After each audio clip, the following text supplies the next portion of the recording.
caption of the broadcast. I hope you also read the description of the broadcast. Then have you liked it? Because that is your offering. Like it, share it, to invite your friends and invite your not so friendly friends. Tell all of them that Maiyegun today. And if you have done all of that, thank you again. Tonight, I have come with a load of other goodies to help feed and water that your subconsciousness, your ever informed mind, to keep them always informed from the updates coming from that contraption, the Nigeria. There are many people here, maybe not so many, who are still very much like a politically correct. I am talking about those who feel somehow offended every time you say the truth about that contraption, Nigeria. They wish we use other languages. Why don't you use another better language? That your language is too blunt. It is too this, that. Politically correct worries. Hiding behind, let us be civil. When you are dealing with criminals, career criminals in this, in this kind of situation, don't try to be civil, especially if it involves APC. Don't be civil, and don't let anybody gaslight you. The situation of that contraption today, Nigeria, is beyond the, the olden days where people can easily gaslight you or blackmail you using their politically correct, outdated politically correct, words and all that. Don't try it. Okay, don't fall for it. APC, they are the most evil thing to have ever happened to this generation of those of us who come from that place, and calling them out every day, every hour, is a task that must be done, including those who wishes that what we are exposing possibly will come out wrong, so that they could come back later to say, you see, it is not as bad as you thought, I am always kind of trying to be very generous too. If I actually tell you the way things are, genuinely, in that contraption, they will easily label me enemy of, they've tried to label me the hater and all that stuff. Brethren, Nigeria is finished. And if there is any takeaway from the calamity APC, the only takeaway from this is that last, Nigeria will break up into pieces. Whether it's going to break into 2 countries, 4 countries, 6 countries, 60 countries, it doesn't really matter. It will break. And we are not asking them to put, their foot on a break right now. They should continue the destruction of the contraption, the destruction of our people. Last, Nigeria will break up. And that is going to be the biggest takeaway from all of this. Last. So on this platform, we have done our best to call the attention of a lot of you, those who are direct victims and those who are indirect victims. Direct victims of APC, are those who are living inside the contraption. Those ones that they have turned to prayer warriors. Those who are like wishful thinkers. Those who wishes that this sword will pass over their head and they will be saved. No, you won't. APC, have wrecked Nigeria. And they are not even slowing down. And they don't look like they are going to possibly ever stop until you stop them. Brethren, the last 17, 18 months of the APC, Egbekegbe, Tifnumbu and his gang, they have further wrecked Nigeria. Before now, they said, oh, Bokwari took Nigeria 50 years backward in 8 years. You see, when Tifnumbu is done, you will be 500 years backward when he's finally done. It is just so crazy that majority of those who told you that what Bokwari was doing in his 8 years, in his murderous 8 years, they said he was building Nigeria. It was going to make Nigeria better. It was only the corrupt people that were complaining. Or when Bokwari was done, some of them are dead. Those who are not dead physically they are dead mentally. Walking corpses, so to say. It destroyed Nigeria economy beyond any repair. And then handed it over to Koolu, Tifnumbu the kleptomaniac, Tifnumbu the drug dealer, the drug addict, the demented Koolu. And in 17, 18 months, it has taken you probably about 150 years backward. But the same lunatics are telling you that Tifnumbu is reforming. In 8 years, Bokwari added over 100 trillion naira to your debts. In 18 months, Tifnumbu has added 47 trillion naira. Remember when I told you that he's been printing money? And they are not printing money to replace dirty money. They were printing money, and then, the Central Bank of Nigeria, Kadobi Oduduwa Emefiole, it was printing money like printing press. Sure, you know, say if you go to a printing press and they say, how many copies do you need? Okay, you know what? Print me a poster. How many copies? Print me 2 million copies. You say, okay, sir. So we need another 2 million. It's okay, oh, yeah. You just put it on the in the printer, right? And we just be rolling left. 2 million copies. Print another 2 million. They print another 2 million posters. That's how they've been printing money. And they have been packaging it, giving it to Tifnumbu. While the main source of Nigeria, supposed forex, crude oil, they have been pocketing whatever the proceeds from the crude oil, unaccounted for. Now, we have just been told, or severally on this platform, could any one of you, the Olori Bruku Abobakus, the Buhari Danes, the Buhari Dideris, the Buhari Denotus, the Buhari Dijatus, the Buhari Shukus, the Ngoziaris, the Onekaharis, the obedient fools, the sophisticated morons, the Buhari idiots, the cyberbarians. The same way I ask you for years, if you could possibly point to what what Bokwari used 27.5 trillion naira they gave to him, what he used it for. None of you could give me that, and so he used it money for that. All the borrowed money, could you point to what Bokwari used the money for? None of you could actually say, oh, this is what they used the money for. Uncompleted projects everywhere, indebtedness that generations would have to pay. Generations will be born into poverty.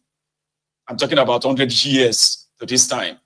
As long as that contraption exists, generations will be born into poverty. Generations. That's scary. Well, it is going to be a child's play to what Tifnumbu is doing when Tifnumbu is finally done. So, 47 trillion naira debt in 18 months.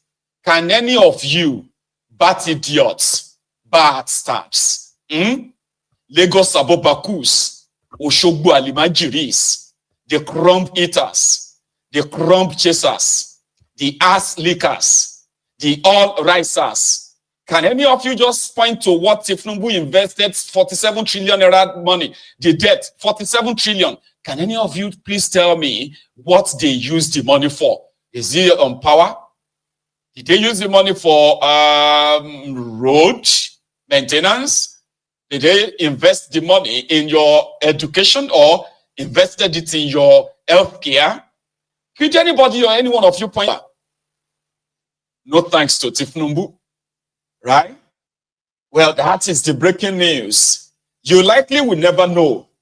No. 135 trillion basic. You are looking at, you see, because you see that one that I put on the screen as the, what you can say, thumbnail. That is not the debt of Nigeria. You have no idea. The debt of Nigeria, officially, these ones that they are cooking figure, that one is cooked figure from the, what do you call it? From their NBS. The original base of Nigeria in 2015, the debt of Nigeria was put at, it was $13.5 billion. The exchange rate then was 148 naira to $1. So if you convert the debt of Nigeria to naira, back then they put the whole thing at I think it was 11 or 12 something trillion naira. That was the debt of Nigeria, local and foreign. But in 8 years of Bukwari and gang, the debt of Nigeria jumped to 105 billion naira plus the 13.5. So when you now, and then the exchange rate was put at 410 naira to $1. So when you now multiply the $105 billion by 400 and something, we're talking about over 150 trillion naira.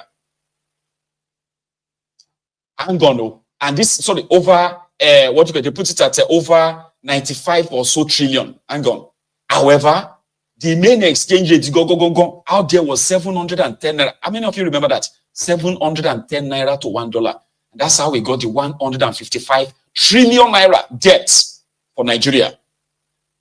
Today, the debt of Nigeria is now over $150 billion. Congo exchange with 1,743 naira to $1. And tell me if 135 trillion makes sense to you. They have finished that place totally, economically. Anyone who is aspiring that they want to be president of that contraption and they don't have any plan of arresting Bukwari, arresting his wife Aisha, arresting their children, arresting their family members, then go on to the Bukwari's ministers, appointees, arrest them. Those who are female, arrest their husband. Those who are male, arrest their wives, arrest their children. Like thousands of them, just pack all of them. Build a guillotine. Maybe say, maybe say, go waste much time. Build a guillotine and lock all of them up in there. A special prison.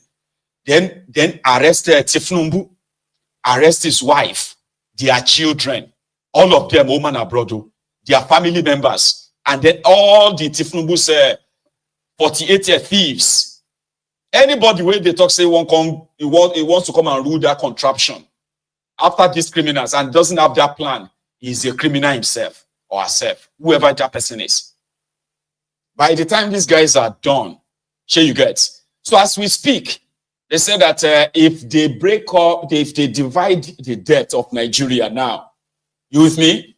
At least individually, everyone in that contraption, if your population is true, you are in debt of 640,000 naira. If they divide them, so each family, if you are 10 in your family, so they would say 640,000 naira each, right? And they haven't stopped. Here you get now. They are still taking more because they have to take more in the time of Bola Ahmed Tifnumbu. We must take more and more and more taxes as they are claiming. Abi, Koolu. If we reduce the purchasing power of the people, we can further slow down the economy. Let's widen the tax nets. Those who are not paying now, if it is inclusive of Bola Tinubu, let the nets get bigger and we take in more taxes, and that is what we must do. The cost of fuel has gone up. Food and other prices have followed it. Households and businesses struggling. Things seem anxious and uncertain. I understand the hardship you face. I wish there were other ways, but there's not. Charade! And they are not stopping. So the question is, no, we say debt or loan is bad. Okay? In fact, with the level of resources in Nigeria, with the amount of resources in Nigeria, to bring Nigeria out of the woods, there is no way that you won't need loans to do them. So you get to get everybody back into like jobs and working and all of that stuff. You need a lot of loans. But these loans have to be invested in strategic sector. For example, the power sector. Out of this 47 trillion naira, how many of you can say how much they invested in the power sector? And what has been the effect of it? I'm asking now, how many of you are 1 trillion, 2 trillion, 10 trillion? You can't say. How many of you can say how much of this money they've invested in your refineries? But they will give you a figure. At the end of the day, you'll be like, okay, how come your refineries are not working? None of it is real, right? Or rather, these guys were taking money to share money. The money they won't even share. They are saying that they are lifting you out of poverty, but they're actually lifting themselves out of poverty. That's the way I see it. We are giving you student loan. Fake student loan. The finance minister said they have shared over 90 billion to over 500,000 students. The people that are in charge of student loan came out and said, no, we have only shared 11 billion to 104 students, 104,000 students. Do you know the number, the distance between 104 and over 104,000 and 500,000? Do you know the margin? He came out and he said they shared 625 billion naira to 25 million people. No evidence, no nothing. Just number. Drop it. And then you look around, you're like, all these 47 trillion naira go. Where they spend them? On what did they spend the money? Where can you trace it? Nowhere. It's gone. So that's why law. Gone. Nigeria will stand any chance. And I'll keep reminding you, when Tifnumbu is finished and is done, right?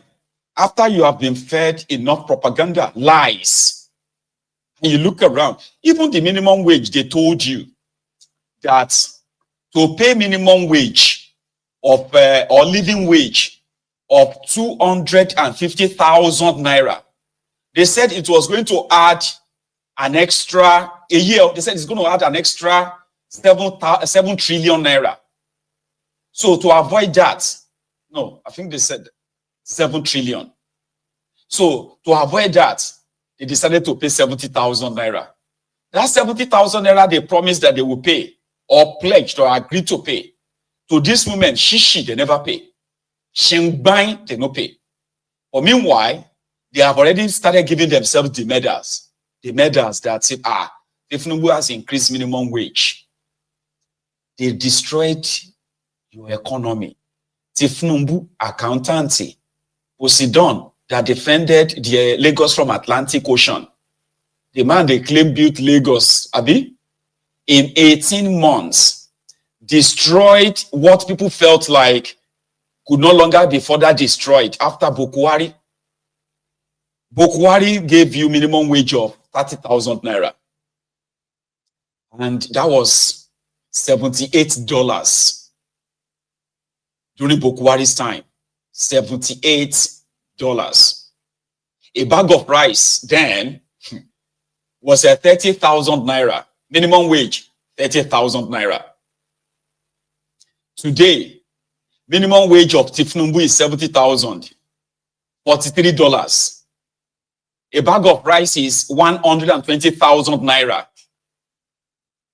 And they still won't pay you. Lori iro, lori iro, lori iro. They told you that they have removed subsidy, right? And that is why you are buying a liter of petroleum for 1,200 naira per liter. You can't even like stand up to them. Then they turned around, started giving dollars to the same oil marketers. You know all these stories, right? And this is what they have done. If Bokwari used your future oil prospects, future oil exploration to collect as collateral to collect loan, nobody knows what they use the loan for. Now, those people are taking the crude oil. Tifnubu has done his own too. $3.3 billion from the Afrexim banking. And they used 167 million barrels of crude oil as collateral. In 5 years' time, if Nigeria failed to pay the money back, then these people can start taking 167 million barrels of crude oil. Million, no, it's not 167,000 though. 167 million barrels of crude oil, valued at 12.8, nearly $13 billion. If we are using today's price of crude oil. So by 2028, those ones will just worth in, and they will take $12.8 billion worth of crude oil for $3.3 billion loan. So what did they use the loan for? To defend the naira. Go and read about it. That's what they said. They went to go and take 3.3 billion to defend naira with 12 billion, nearly $13 billion worth of crude oil. And is good. So that by the time the APC is done, nobody will actually beg you to demand for the breakup of this contraption. Nobody will beg you. You will look around and be like, what will remain again? What is left? What do we have left now? Why are we even here again? Because by then, maybe some of us, they pick us up, Once you enter any airport and you tender your passport, that is if you are still allowed to leave that contraption, though, because some of you, eventually, they will not let you leave that place again because you are a flight risk. Because as you are a collateral for debt that APC, right, accumulated. But if those of you who are still outside there, loving Nigeria from abroad, and you tender your passport, you go shine. No go China. Because China too, they are piling up their own debt with Nigeria. And China, no, they forgive debt too. And this Western world, they say that they forgive debt. Chinese, no, they forgive their own debt. You say they go Shanghai, Alola Milamini, nobody they see in return. Say, all right, she's Nigerian. Ola, see concentration camp. They pick up onions or agbalumo, sherry to pay back the debt of your country. You will see. Because by then, the population of Nigeria could don't reach like maybe 300 million. And if you don't reach 300 million, they probably just use 200 million of you as collateral for debt with the way these guys are going. And it's not funny. Children, millions of children are going to be born into poverty. They will never have access to education. They will not have access to good health care. Not to talk of having access to good dieting or diet system. They won't. And that is the report card of APC, when they are done. There's nothing they can say today. The Abubu sellers and the rest of them, even though some of you claim to be influencers, in a space of 18 months. There are those who are smiling to the banks, though. One of them is this Oando. Oando is owned by Tifnumbu, as well as a supposed proxy Chena nephew Abinisi, Wale Tifnumbu. You've heard. This is a company that claimed to be worth about 70 billion naira just last year, as at April 2023. Their entire assets was put at 60 to 70 billion naira. Today, Oando has traded and they are worth over 3 trillion naira. And you know something? They are not paying any tax to start with. They have shareholders, so there are shareholders with Oando. And all this news of Oando making so much money from all this their diluted PMS from Malta, which, well, courtesy of his brother there, his adopted brother, because that's they are not blood related, so to say. Okay. Now Oando, who has their own shareholders, reading it on social media, how much money they are now making under Tifnumbu, importing fuel to Nigeria, collecting subsidy money left, right, and center.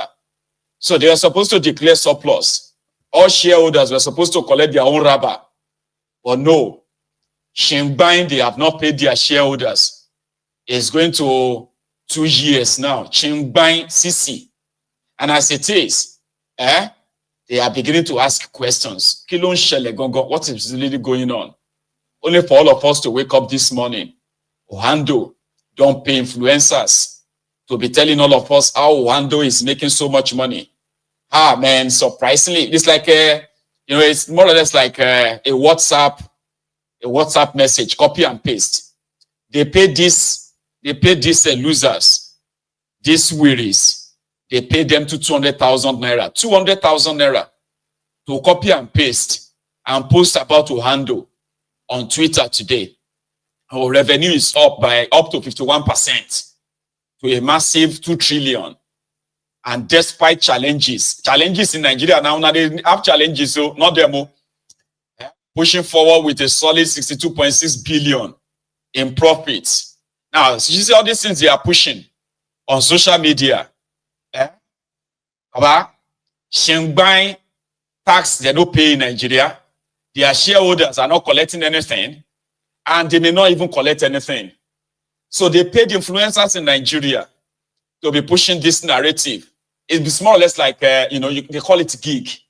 These are the type of influencers that are also going to tell you of Tifnumbu's achievements. Tifnumbu has achieved a lot. Now, because they are just blind, they see Maiyegun, they see Tifnumbu's achievement. Tifnumbu has achieved a lot. See the decision they took. There is nobody that can take that decision. They say, but this they reflect in our lives. They say, don't worry, you go reflect later. Let us support him. Let us defend This is what they are doing. And they will pay some of these losers, hungry Nigerians who are followers on social media, to deceive you. Now we can kind of ask yourself, what we do life for the Maiyegun self. The other day they came, they said, we don't have unemployment problem in Nigeria, but I can give you about 10 names of people who have no jobs anymore, who are like, who have turned to beggars. But they said, no, you don't, no. Go and find something to do. Stop waiting for government. Baba, they are paying people to tell you to go and find something to do. Stop waiting on, as if to say that government, they feed you. Before APC, some of you have credible, reliable, paying jobs. Today, they've destroyed the economy so even those of you who pretended to have jobs, you are not different from the jobless ones. Your naira has become so devalued, right, that you are probably just living from hand to mouth. Then you will see some of these paid sellers on social media telling you to go. Are you waiting for government to come and the cost of running your businesses are dying every day. But these losers are still telling you to go and find something to do. Stop waiting for government to call. I think to say that government, they feed you. Before APC, you had your business, you had your job. But today, well, you know where you belong. So he appointed this mofo as his new minister. You know, he's from Kano State. He's supposed to be the minister for housing. His job is to come and build houses for you. I mean, build houses so that some of you will not be homeless, like Willie Wike is doing in Abuja. And this this mofo is like saying that his mission is actually to come and recapture Kano State for Tifnumbu. And he is actually being honest. He's not here to build you houses. He's not there to make housing affordable for you. He's not there to make policies that will stop a landlord from asking you for 5-year rent, 2 years rent. Okay? And all this their money laundering sector called the housing property sector in Lagos, where they will give you one house with no get window. They will give it to you for 500 million naira. Come and buy this flat, 500 million naira, 300 million naira, 1.5 billion. You say, this one, really? You guys, they launder money, right? But this is supposed to be your minister for housing. Sure, you get now. Minister for housing that was supposed to be talking about, you know, the policies of Tifnumbu or his own ideas of how to build possible millions of houses. Sure, you get cheap housing and all that across Nigeria. No, he said his agenda, the reason why they brought him, is to come and help them recapture Kano. And people have been reacting to that. But when I saw it, I was like, hey, the guy is just being honest. Tifnumbu have already started work, but he has already put in motion the work for 2027. Because it's all about next election to them. It's never about the next generation. It is just some, you know, some moves who probably believe the paid acts, paid liars, people who are pretty much like court jesters, ass lickers, crumb eaters, crumb chasers, and all these guys, all risers, who are there to collect their own rubber, get paid, lie to you, and then blame you, gaslight you. That's what they do. So when you begin to question show us what you are doing, they will tell you that you can't see it now. You will see it later. But when they make all the policies that turn your life upside down, that one is not later. That one is actually immediate. And they are saying that his decision is to further help you. Don't worry, you will appreciate him later. See, for me, if you ask me, I am going to say he is doing well. Because, number one, they will never stop. What state capture truly means is that a lot of you are going to you are just existing in what Adiola called a dystopia. Yeah, you are living in a bubble. So when, like Carnival, when everything conquer for your eyes, you will be the one to stop them. Right now, what you are experiencing is called full-time state capture. No doubt. I will leave that for now. Let's go to Saudi Arabia, where Koolu left Lakurawa terrorists in Sokoto, in the northwest of Nigeria.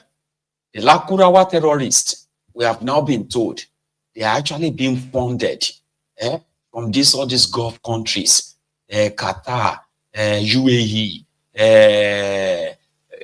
all those, yeah, not just Iran. No, you think that okay, Iran, us. No. You see all this Kuwait, Qatar, UAE. There's another one in between there, Jordan. All these places, they are those that have now been fingered in sponsoring this Lakurawa terrorists in Nigeria. And they said they've been around for over 6 years. That the politicians knows. The politicians, the northern politicians, they knew them before now. And guess what the Lakurawa people are promising? They are coming to purify Islam. Purify Islam. Islam has been so contaminated. They are offering them in the northern part of Nigeria. They are offering them Usman Dan Fodio kind of Islam. That's exactly their quote. Usman Dan Fodio's kind of Islam. Pure Islam. Purified Islam. Islam purifier. That's who they are. They will kill everybody. Even if you are a Muslim, you are not spared. Because your own kind of Islam may not be the type that Sheikh Usman Dan Fodio approve. All those rag-wearing lunatics, desert-dwelling madmen, terrorists. They said it is Usman Dan Fodio kind of Islam that they want to enforce in Nigeria, starting from northern Nigeria. So that you are a Muslim, you are not spared. And I know, see, I want to feel sorry, I want to pity some of you who are like Muslim from southern part of Nigeria, who always take offense when we try to expose these lunatics. You take offense, you think it's an attack on your religion. These ones are coming to chop your head off. Because if they found out that you are not practicing Uthman Dan Fodio's type of Islam, Princess, Alaja Princess, are you practicing Uthman Dan Fodio type of Islam? I know you are in Saudi Arabia now. Abi, are you practicing it? Because they go ask you. If they grab you, Alaji Wahab, sir, I know you always disagree with all these lunatics, so I'm just asking you direct questions because now be the Muslim way they closer to me. Got my uncle in the US, Tabo. I don't know if you are watching too. Are you practicing Uthman Dan Fodio kind of Islam?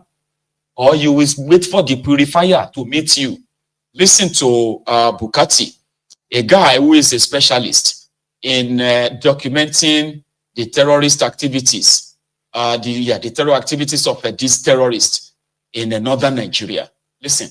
Exactly is going on, the nature, ideology, modus operandi, the orientation, the mission and the vision of this Lukarawa group. What do they mean? Why are they setting out? Why did we allow them to go this far?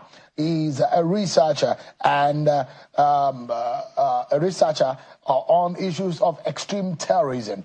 Mr. Bulama Bukati, who is also a lawyer. He joins us from London virtually. Thank you so much, Mr. Bukati, for joining us tonight on the program. Give us an understanding. When I was speaking with you earlier on the program, you said these guys are not new. The appellation of a new terror group, according to you, is not true. Yeah, it's not true, Sheon, because the group that are called Lakurawa today have been sporadically living or camping in the northwestern part of Nigeria for over 6 years now.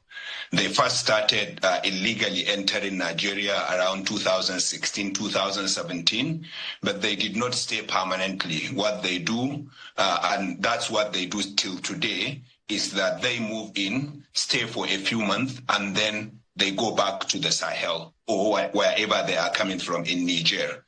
And from the information I am gathering, what could be happening, and this is my hypothesis so far, is that this is a group that is being fought by the Nigerian and the Malian military.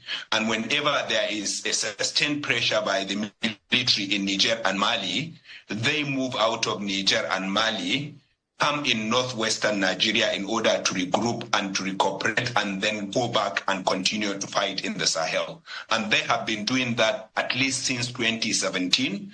The Nigerian army was aware because in 2018, the communities reported this group that they are concerned for their security because there is a new group that is armed and the people don't look like Nigerians. And the police investigated and held a press conference in 2018, reported by several Nigerian newspapers. But if you look at, you search Lakurawa today, you will see a Daily Trust report in 2018 when the police said they have investigated and that these people are armed, but they are not violent, and therefore people should continue to live in peace with them. In 2018, they killed a traditional ruler in the Tangaza local government, I believe, or was it Gudu local government, in Gudu local government area of Sokoto state. And they were again reported to the military, and the military fought them in 2018 and pushed them back into Niger Republic.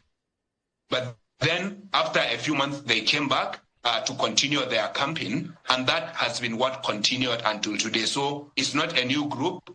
I think the Nigerian army, I don't think they deliberately misled the public, but I would think that they do have short institutional memory. And I think that is that speaks volumes about how they document their activities. In fact, even though the Nigerian army says it is a new group, even in August this year, 4 soldiers lost their life in a patrol in a clash with Lakurawa. And now we saw this attack on Friday, and the Nigerian army says it's a new terror group. It's not new. In June, 4 military soldiers lost their life in Gudu local government. In 2018, they fought the same group and pushed them back to Niger. And this group has been staying, camping in northwestern Nigeria since 2016, 2017. Exactly. What shall I say unto the Lord? Yes, Lord. All I have to say, Thank you, Lord. what shall I say? Thank you,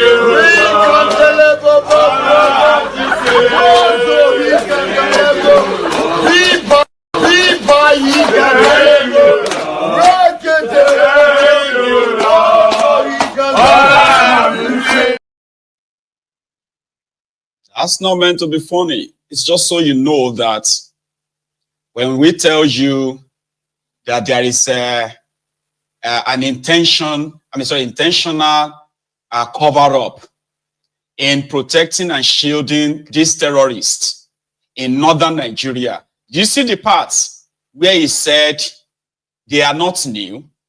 And the Nigerian police gave a press conference in 2018.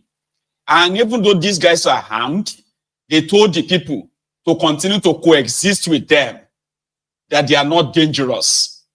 So until they became louder today, that the Nigerian army is now feigning ignorance. Nigerian army is claiming that these are new group, but they are not.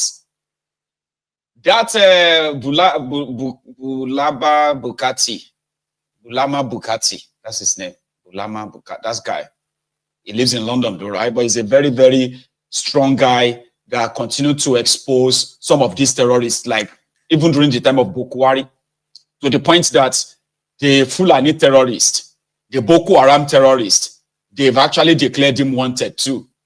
That they will, if they get him, they're going to kill him. Bulama. Well, he just gave us an hint there too that, yeah, they are not Nigerians. But he said he believes they are being sponsored by the Malian and Nigerian government. That can be this junta. When you say Nigerian government, remember that it was last year that the military junta overthrew the government of Niger. The guy that was Bazoum, that was supposed to be the friend of Boko Haram, was sponsoring Lakurawa terrorists, Abi, because that's what I see in it.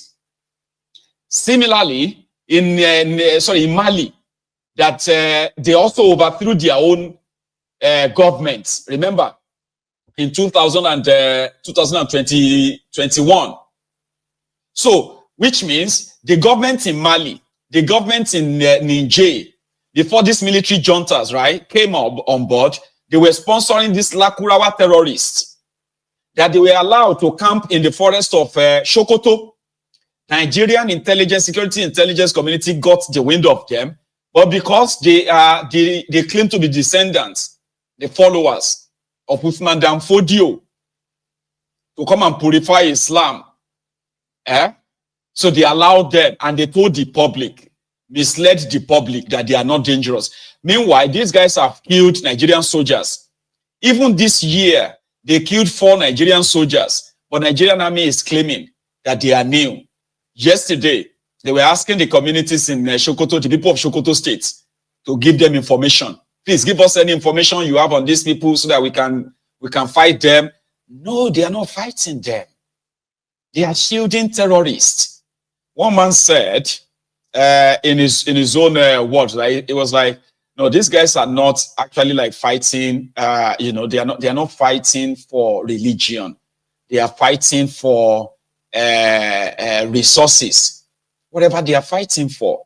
Koolu is in Saudi Arabia, asking for immediate ceasefire. Inconsequential, demented druggie is in Saudi Arabia, participating in what is called the Arab Islamic Summit, while his own people are being slaughtered by different Islamic terrorists in Nigeria. So he was there. He's saying that Israel must cease fire and they must go through. I said, you the mad, Dini. You are an inconsequential buffoon. What are you doing there? Nobody kind of rates you. Who the hell are you? But he was there anyway. Today, Koolu in Saudi Arabia.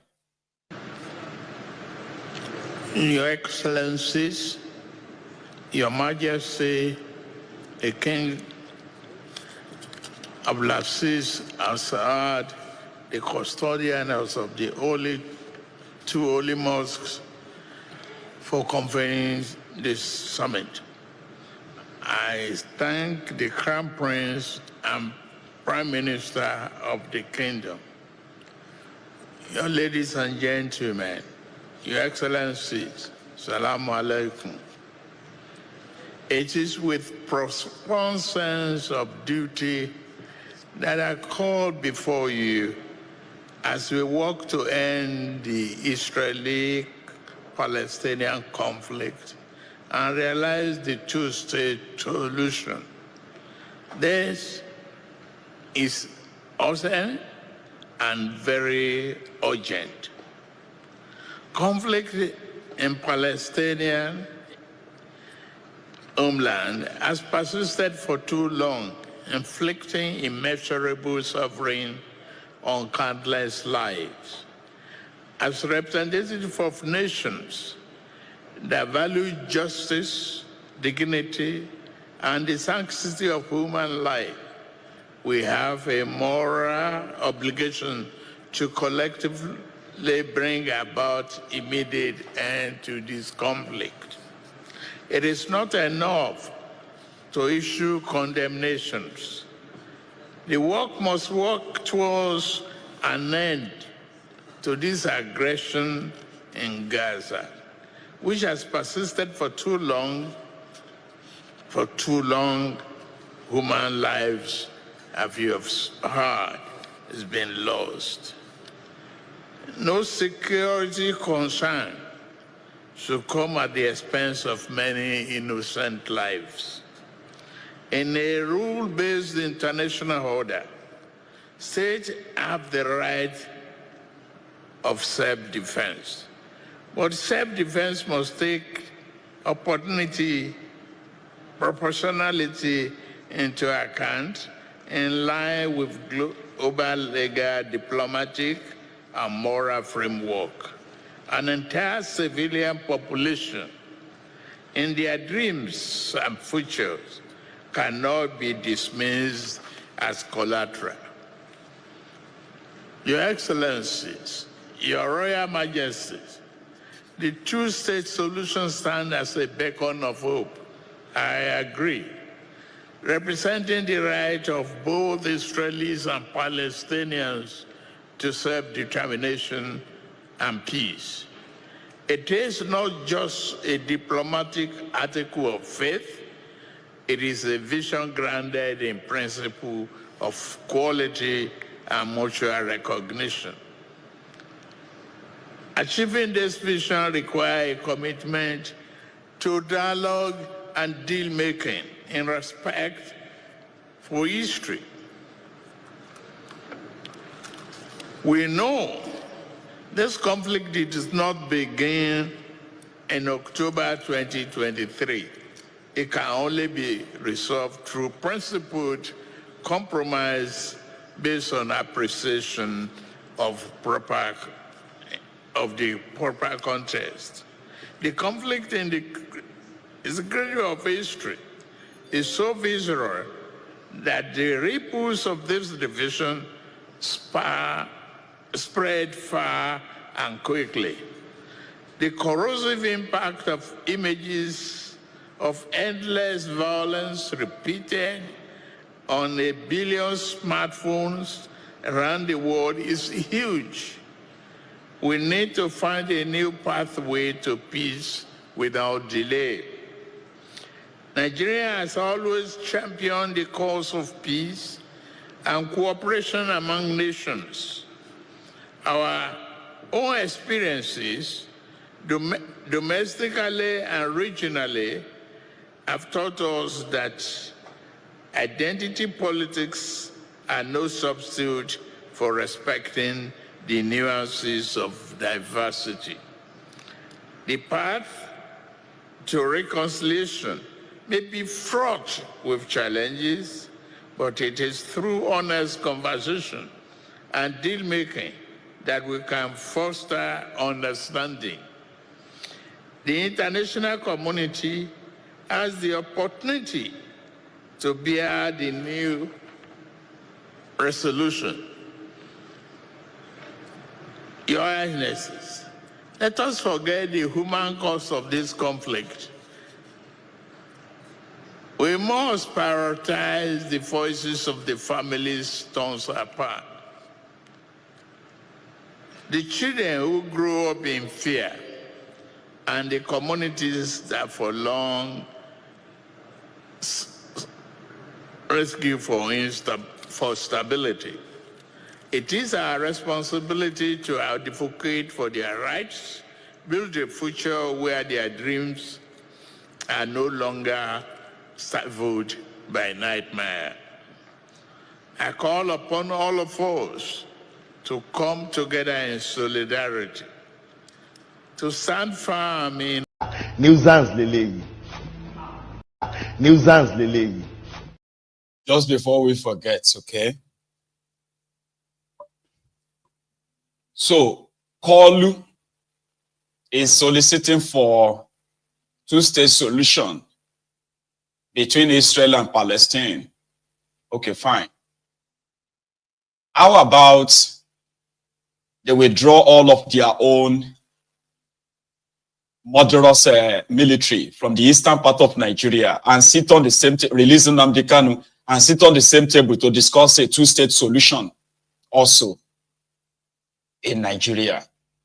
That's the smell, the rotten smell of hypocrisy. Here is this minister of misinformation who was also pretty much feeling like, cool that they are in Saudi. The Nigerians are asking questions already that why is Nigeria participating in this event?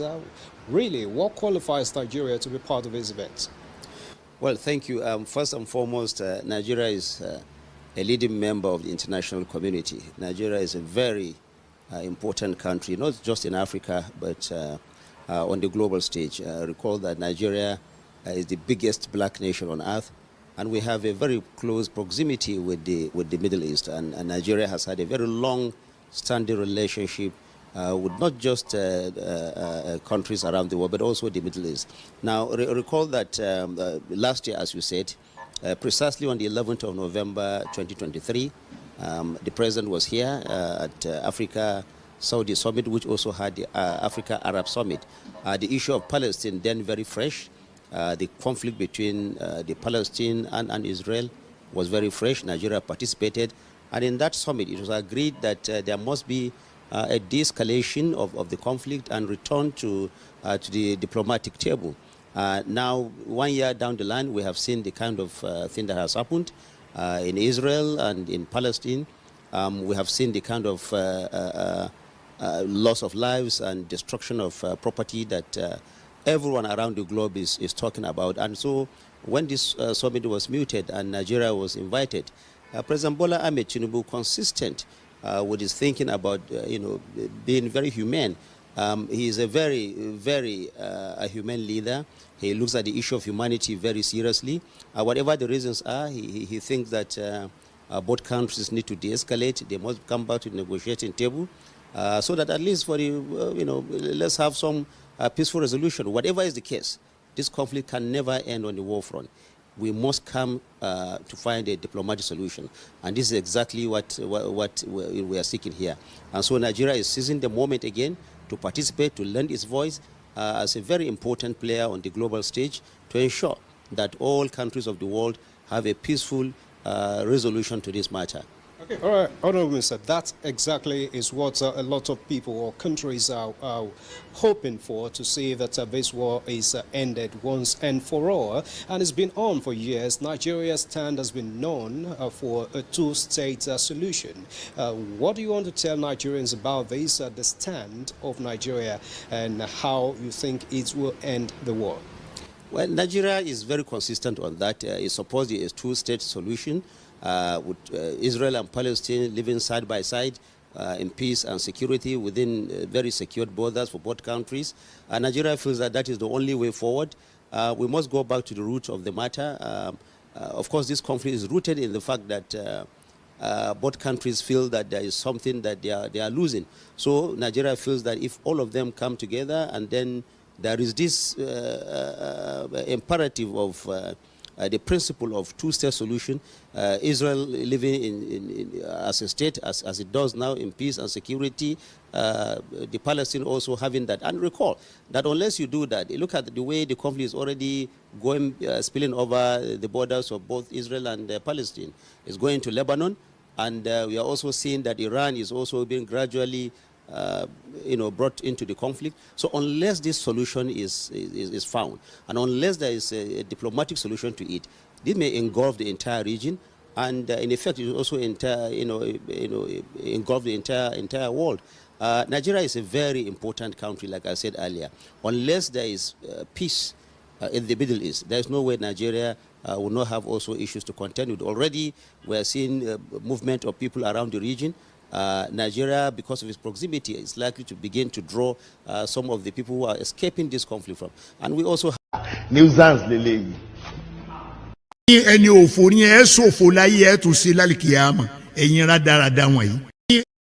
Nigeria is important.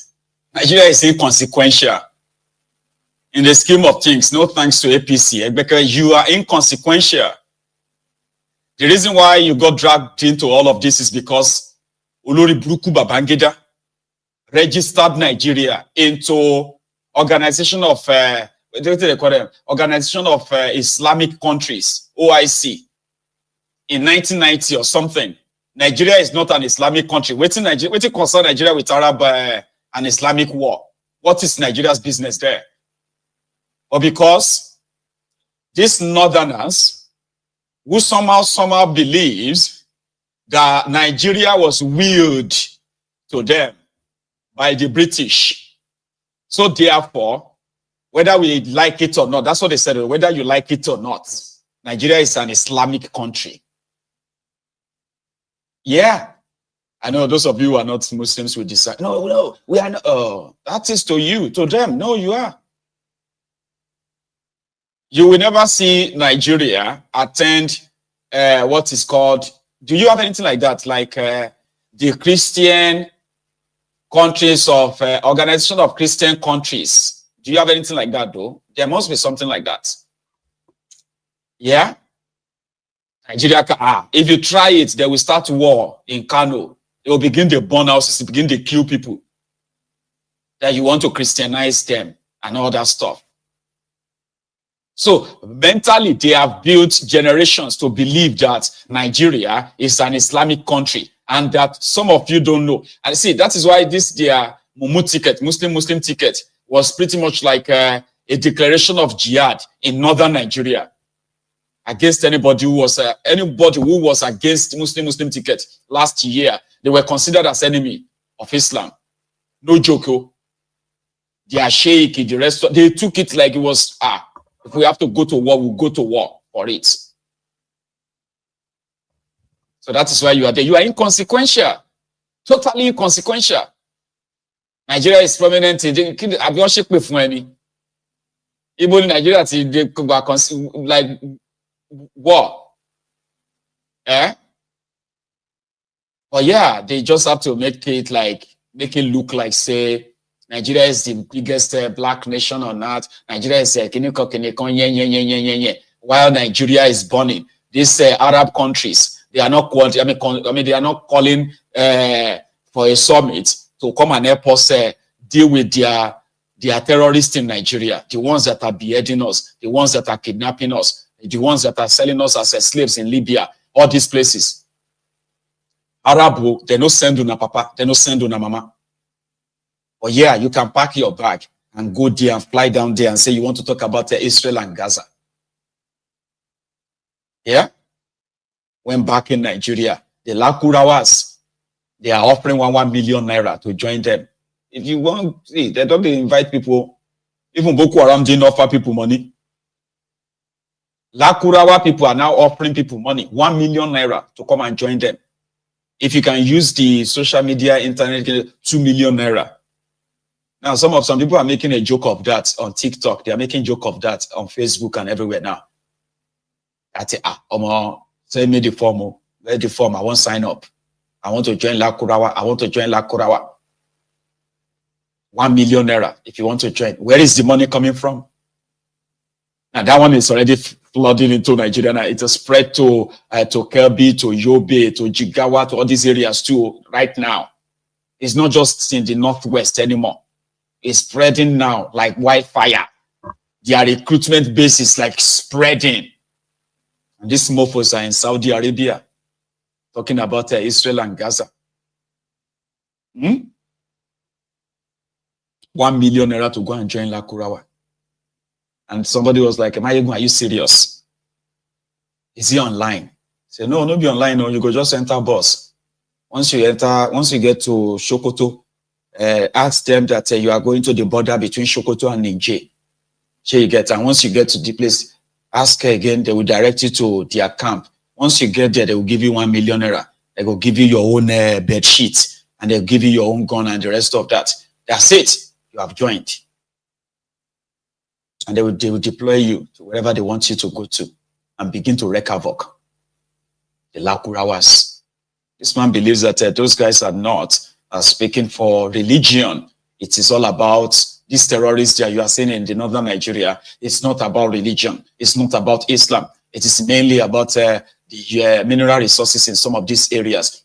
I agree partially, but yeah, we have found out that most of the areas before this Lakurawa own, where we say they promote Uthman Dan Fodio. In fact, they said because they are promoting this Uthman Dan Fodio idea, some people are actually going to join them. They're going to accept them without collecting any money. They don't need money because Uthman Dan Fodio is a special being for them. It's like a prophet in northern Nigeria. But this one believes that it's about resources. If you look at it way back 2016, Boko Haram sought partnership with ISIS. And eventually, this Lakurawa, there is every indication they are part of the ISIS in the greater Sahel. So whoever is their sponsors, whoever is their sponsor, there is every likelihood he or they may decide to harmonize the effort of these people. So one should be worried.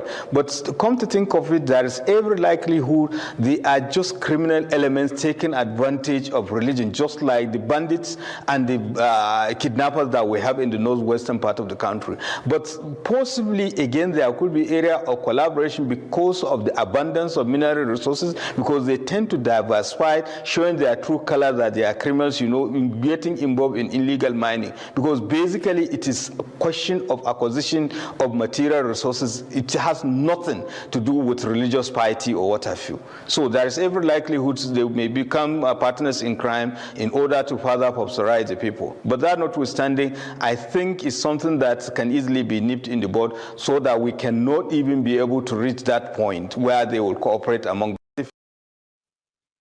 I mean, it's not totally without religion. I know that some of these terrorists, if not all of them, they are using religion as a front. We have discovered that most of the areas where this terrorism has been very strong, or areas they have also targeted, they are areas with so much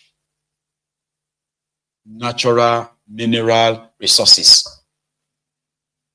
And some of these areas are places where they are carrying out illegal mining in Zamfara, which has become almost the headquarters of this act of terrorism after Borno and Niger states.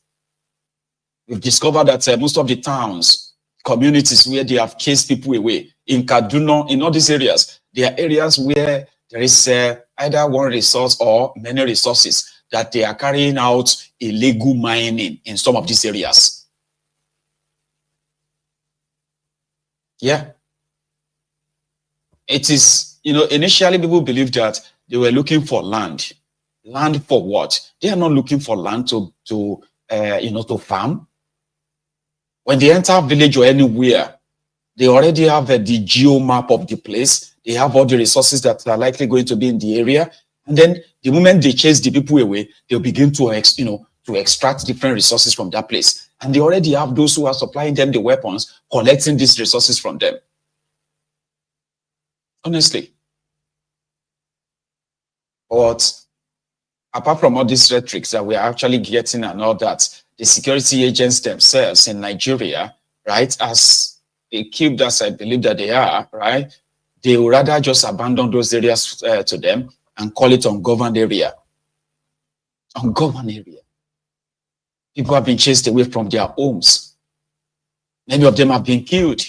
In some cases, some of them have been kidnapped. So you see this Lakurawa of a thing, they are like the ISIS, like that man put it. They are the people that very soon they will be making videos of beheading people, making videos of other horrible things to further spread the fear, their campaign of terror. And as you are watching this video, from what we have heard, a lot of Northerners are now joining them because they believe that they are fighting a jihad for Uthman Dan Fodio. So it is the religion, to them is religion.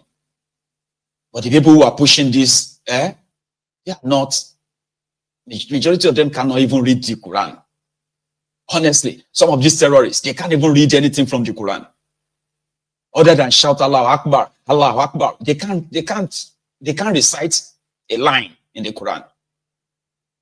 Majority of them are like a drug addicts too, but they are recruited to make them believe that they are fighting for Allah.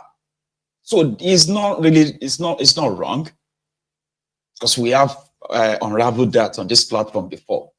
That if you take a look at all the areas where these terrorists are acting up in Nigeria, in northern Nigeria, all those areas are also the areas where illegal minings are taking place, like unchecked. And that's why we believe that not only that they have a foreign sponsor, they also have the local sponsor, the criminal politician from northern Nigeria. The ones that will tell you, no, we have to use a non-kinetic approach. You cannot be bombing them. We don't want the soldiers to go after them. We will talk to them. They are our brothers. We'll talk to them. We don't, and that is why this whole thing persists up to this moment. So there is no way out. They're going to kill all of us. Last, they'll kill all of us. If we don't rise and chase them. But that's why I like this woman. She's asking that, get rid of Tifnumbu, even though that's not going to happen. She wants Tifnumbu impeached. Yawa a kafancan nike abin da yasa na fito nake so in yi magana a social media bala'i yayi mana yawa ƴan Najeriya dan Allah dan Annabi dan na Annabi abin da zan faɗa ice amin idan da manya a ƙasar nan dan Allah dan Annabi ai kokarin sauke tulambu in ba haka ba karuwanci zai rinjayi duniya gaba daya matsalar ba iya tulambu bane kawai da manyan kin arewa da magoya bayan sa dan giddin uwarsu a zo a mun dauka kwandon tumatir na daya karuwai sun yi yawa wallahi budurwa karuwanci mata aure karuwanci wallahi karamar yarinya karuwanci yadda bata isa kai zina ba ai zina da ita dan ta samu abin da za ta wallahi tallahi maza su yi luwadi da malaman mu na addinin musulunci ku yi kokari a kawo ayar da za a ci durin uwar mutumin nan saboda wallahi tallahi in ba haka ba karuwanci sai yarin jayi sunna nan gaba gashi nan muna kallo babu magana aure sai dai ai zina a ta a aika musu an dade ba ai mun lodin kwandon tumatur har da sa na Kaduna ta kudu Garba Life, you should do the interpretation, okay? if Ahmed is not in the house. Impeach him. Get rid of him. I bet it that some of those who have become the victims in Abuja, and the Abuja people did their best to resist APC. They rejected APC. Like, outstandingly. Oh, Mahmoud Yakubu. Mahmoud Yakubu. And that's why I don't kind of like believe all these witches and wizards, all this your voodoo this, your voodoo that. Come to our village if you want to know, say just stay. Come to Kiniko if you want to know, say we get Africa. Oh, you don't know where to use your useless voodoo, other than for the one where we say they will say they target somebody destiny. Say your method too. I don't now your destiny be this way. Your method too. I go knock out for 3. Say oh shit, more shit on here. They say with this one I will make sure say you no go born. Oh, this one you no go get you won't make it in life. But meanwhile, those who are actually the open evil people, the evil demons, wearing Babariga, whose actions and inactions are altering your way of life, your destiny, destroying the lives of children, the lives of everyone, so to say. I don't feel use that jazz. May you carry that your mirror and say, we're a wiki, oh, yeah, start backing. So maybe we can just do woo. See, we don't know who do amo.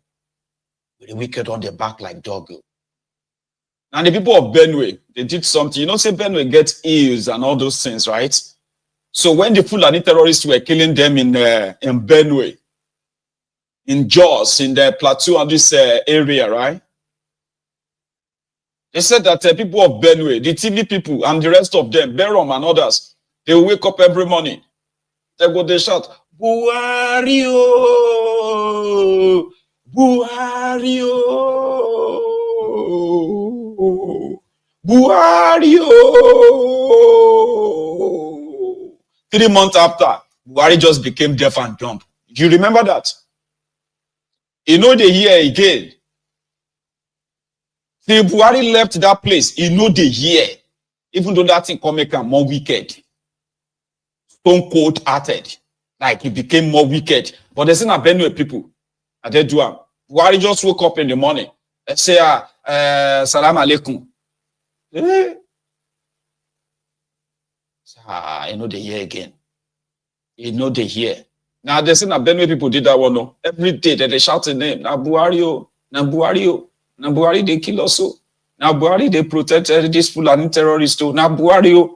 So every morning they go like that cock crow in the morning, like maybe around the 4:35 a.m. They go to the mountain. They go shout, Buhari. No joke. You feel the laugh? No, I'm not joking. But last he just got deaf straight then. Una no fit go try say, okay, all this your voodoo, your witches, your wizard, your everything. May you go chase people where they say their actions, their greed, their selfishness, they have actually changed and altered the way of your life. They voted against APC, even inside the asshole rock. But Mahmoud Yakubu forced the druggie on you. And today, where the wicked is making majority of Abuja residents homeless. Homeless.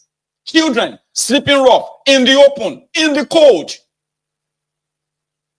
Where the wicked said their houses are shanties. Papa, you came, you burned down their houses. You brought in a caterpillar. You demolished all their houses. Then you made a video and you said it's a shanty. Their houses are shanties. For goodness sake. Here is what Very Dark Man saw at this early moment. He went there around the 12 or so a.m. last night. And what he saw is shared with us. All right. So this is 12 midnight on the 11th of November. And I'm at the location where Nation Wike demolished. This is the condition of the people currently. See where they are sleeping outside in the cold. Come closer. Show them. See them sleeping outside in the cold. Come. Come to these guys. So we'll still go around so that we'll go to where the children are. Come.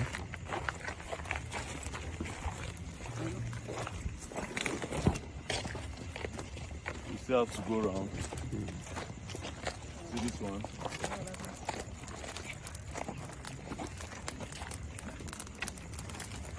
It still goes down. No, let me take you to where the kids are. Let me see where the children are.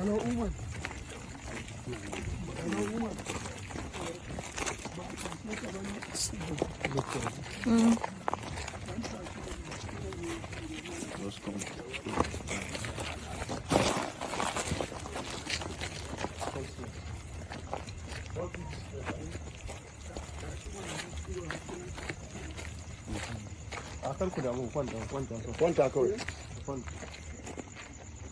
See, this is the current situation of things. Make sure you get in. See, look at the elderly. That's the elderly. See? So let's go to where the children are. Look at their property.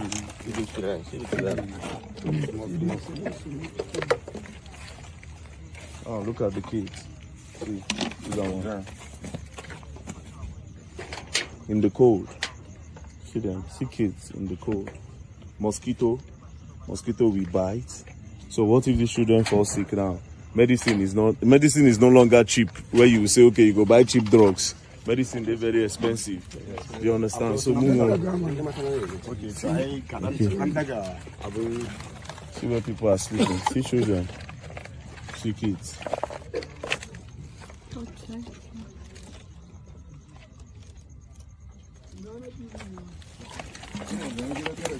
Come on, let's see.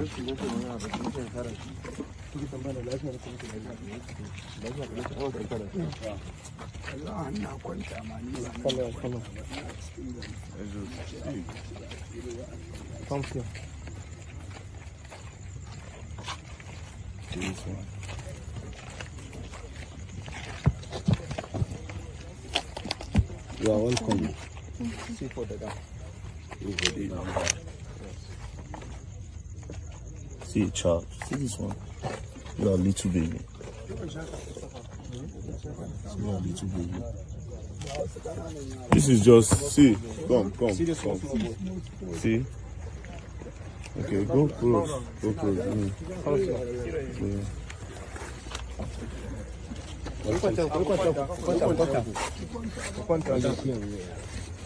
See mother, see children in the cold. Children in the cold. No shelter. Nothing.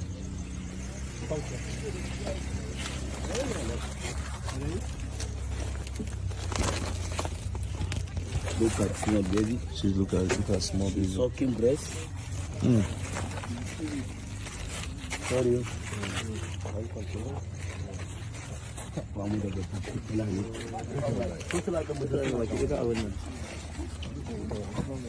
So, over. There are many. Go down there. So, this is just a very humble appeal to the Honorable Minister of FCT and also President Asiwaju Bola Ahmed Tinubu. Please, Wike, please, if you want to demolish a place, look for a way to relocate the people, or better still, try to compensate the people. You cannot demolish this place and just leave these people stranded like this. Where do you expect them to go to? In this hardship, in this economy where everybody is living from hand to mouth, and see the condition you are putting children. See people, see children inside the cold. No shelter, nothing. Mosquito will hit them, nothing. No mosquito. Let's not even talk about the dirty environments, the cholera, the disease that they can pick up. Please, we are appealing to you, Nation Wike, that you should do something about it. Please, Nation Wike, do something about this. Relocate these people, or better still, compensate them and send them back to their homes or wherever they are coming from. Please, we beg you. Please, thank you very much. Please. From Maiduguri, okay. Some from Zamfara, Sokoto, Katsina, close. they call them chanty areas. And that's for the ones who are pretty much like they have their lands, but they possibly couldn't really build it to what they want them to build the house, or the way they want the whole place to be developed. So they are taking the land from them. Now, there are others who have built their own and they've demolished their houses, like a proper house is demolished. Those ones, some of them have also turned homeless too, right? And that's the situation. That is the situation. Would you be surprised?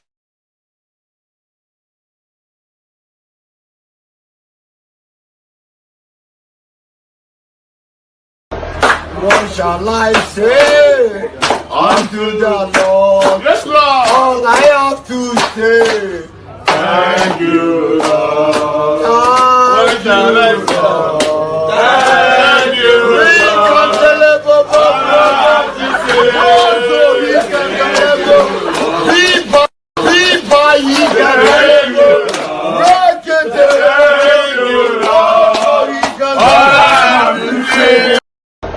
What shall I say? Sorry, my audio just disappeared on me and I cut it early so that I won't just be talking and then you begin to say sound, Maiyegun, no sound. Can you hear me? But you should be able to hear me now anyway. It should be better now. They are Nigerians, I believe. The government should be about the people. The government should be about the people. And if the government doesn't have anything called empathy, they don't have any. They don't care. They don't care. Empathy, sympathy. They don't care.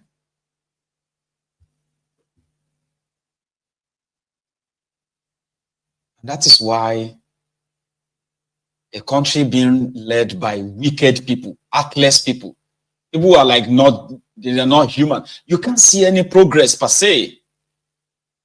You are supposed to be about the people.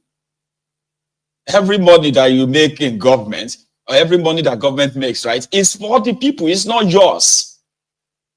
But that's not how they see it. Listen to the concluding part of that early Momo checkout there. Very dark man. We believe that Wike is not a wicked person. We believe that our Excellency President is a person when he's looking the future of children, that they are inviting even foreigners to come and help people with the net and the cholera something, medicine and the other things concerning the health. But let them look the condition. Where is some of our leaders before? They push us in this condition. In the FCT, Federal Republic of Nigeria Center, it's very shameful people to follow their people to FCT to come and rescue their stomach and their life. Some people meet us here, they are collected our clothes to wear because where they go, this kind of banding, hardship is insurgency, kidnapping, armed robbery. Then armed robberies and the bandits, especially bandits. In here in the community, we several times are organizing some money to send the people when they pick them from their houses in different locations. So what is our appeal? We are not dragging of the land. From here to boundary of Niger is belong to federal government. From here to Benin Republic border is belong to federal government. From here to Cameroon border is belong to federal government. We are the children of Nigeria. We are the people of Nigeria. For the humanity concern, we are calling their attention to help us. Thank you very much. Thank you very much. Thank you very much. Yes. Hopefully, maybe God will touch his heart and then the government will think about the best way to actually assist. Please, hopefully. My work is to just show them and show the world that look at what is going on. Yes, we are here. More than 15,000 people are living in this community. But I believe if politicians come to meet us, 15,000 people voters card can help him to be a president, to be a councillor, chairman and the other. They don't think like that. But if they are not thinking, they only come to you when they need you. 2027, they will look people like us. We are helping them with prayer. We are helping them with our budget card. Yes. Where they are taking us. If we don't live for our nation, where they want to take us to go. Yes. If they don't want us to belong to the Federal Republic of Nigeria, let us hand over us to Niger Republic. So now, yes, true. That is. Because our country, we are not abusing them. We are obeyed to security. We are obeyed to all what they put it in the law of Federal Republic of Nigeria. True. Thank you very much. Thank you very much. We are calling the attention of any part of humanities. We are calling their attention to choke their mouth in our matter. We are human beings. Yes. I don't know what my child can be tomorrow. You don't know what your child can be tomorrow. You are from poor family. Yes. We are from poor family. Look at us today. God differentiates us that them to be our leaders. We accept it. Tomorrow our children can be somebody. True. They want to us, our children, to be more than them. We are not praying for Nigeria that. We want Nigeria to be peaceful country, beautiful country, one, whatever you need it, you will get it in Nigeria. We are not going to foil or gold when they are digging it and other things. No, we are looking for day bread. Yes. Don't worry. Please. Thank you so much. Thank you very much. Tomorrow, yeah. We believe that. How many times would they tell you that Nigeria is not for you? How many times would they tell you before you know that Nigeria is not for you? Ah! Now they never leave you. They have left you behind. Photo, not be juju be that. Sorry, oh. May God not allow them, may them kill you. And that is why you don't have to like Martin, right? The very dark man of a guy. For some reason, some of you will give reasons why you don't like him. I don't even understand why you don't like him. For those who claim that they don't like him, or those who always believe that he should be suspected. You are suspecting him. I mean, people are kind of like, people are so like different, right? But what it does in beaming searchlights on the abnormalities in the society, they are actually changing lives, helping lives, so to say. That some of you always want to push I am suspecting him, I am this or that. Some of those things are also being put in your head by some other people too on social media. Nigerian social media is such a very funny place.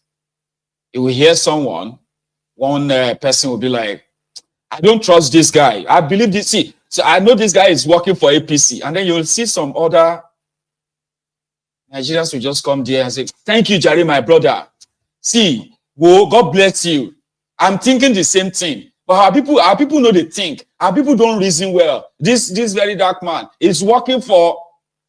And I'm like, listen, if you don't like him you don't have to like him for everything. But when he shows or shared something, how about you let the humanity in you look at that thing from it's what do you call it? It's unbiased, with unbiased lens. But that is too much for a typical Nigerian. They are always suspecting and suspecting. I am suspecting you. But why are you like that?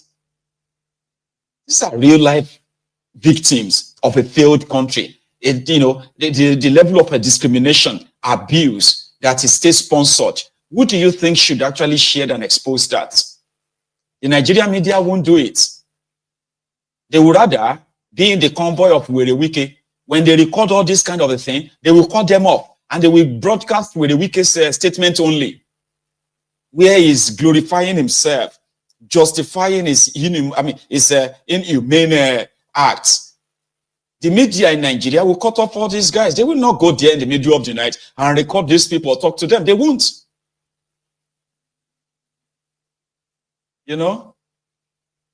So I will keep saying that those of you who are supporting the young man, God will continue to bless you. Because it's also Nigerians that are Nigerians in Nigeria, those ones in diaspora who have been actually supporting him and keep supporting him more.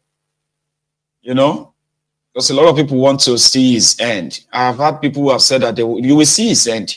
You will see what will happen to him. I'm telling you. Let me tell you, I cannot be deceived by what he is doing. Abba, auntie. Eh? These are real life victims. Look at them. These are the victims of Nigeria. If you have any other thing, any other stone to grind, do it. Some are like, he's from Edo State. Why is he not talking about APC in Edo? Why is he always talking about other people? Why is he not? Alaye, you talk about the APC in Edo now. If he's talking about Labour Party in Abia, you self talk about APC in Edo. If you have found something wrong, you self just talk about it too. Eh? Instead of why is he not talking about that one? Why is he not instead of him to talk about that, instead of him to leave this one alone, talk about what is wrong with you? There's so much wrong going on in that contraption that you will lose count. You get lost in the old shovel. So you talk about what you think is not talking about. Show us, showcase other vices that we should know. That's how it should be. Everybody should be everybody should be the reporter. Everyone should expose every vice and all the vices that you think the world should see. That is why you have your own social media platform. It doesn't matter whether you have 1 million followers or you have 100 followers. Just put it out there. Expose all the rots. Put all these guys, put them into the world view. Rather than sit down and be a keypad warrior that has opinion, you have opinion about what people are doing or what they are not doing. And now, come on. Anyway, it went back later in the afternoon, giving them over 1,000 mosquito nets to start with. He did that. I think it must be this.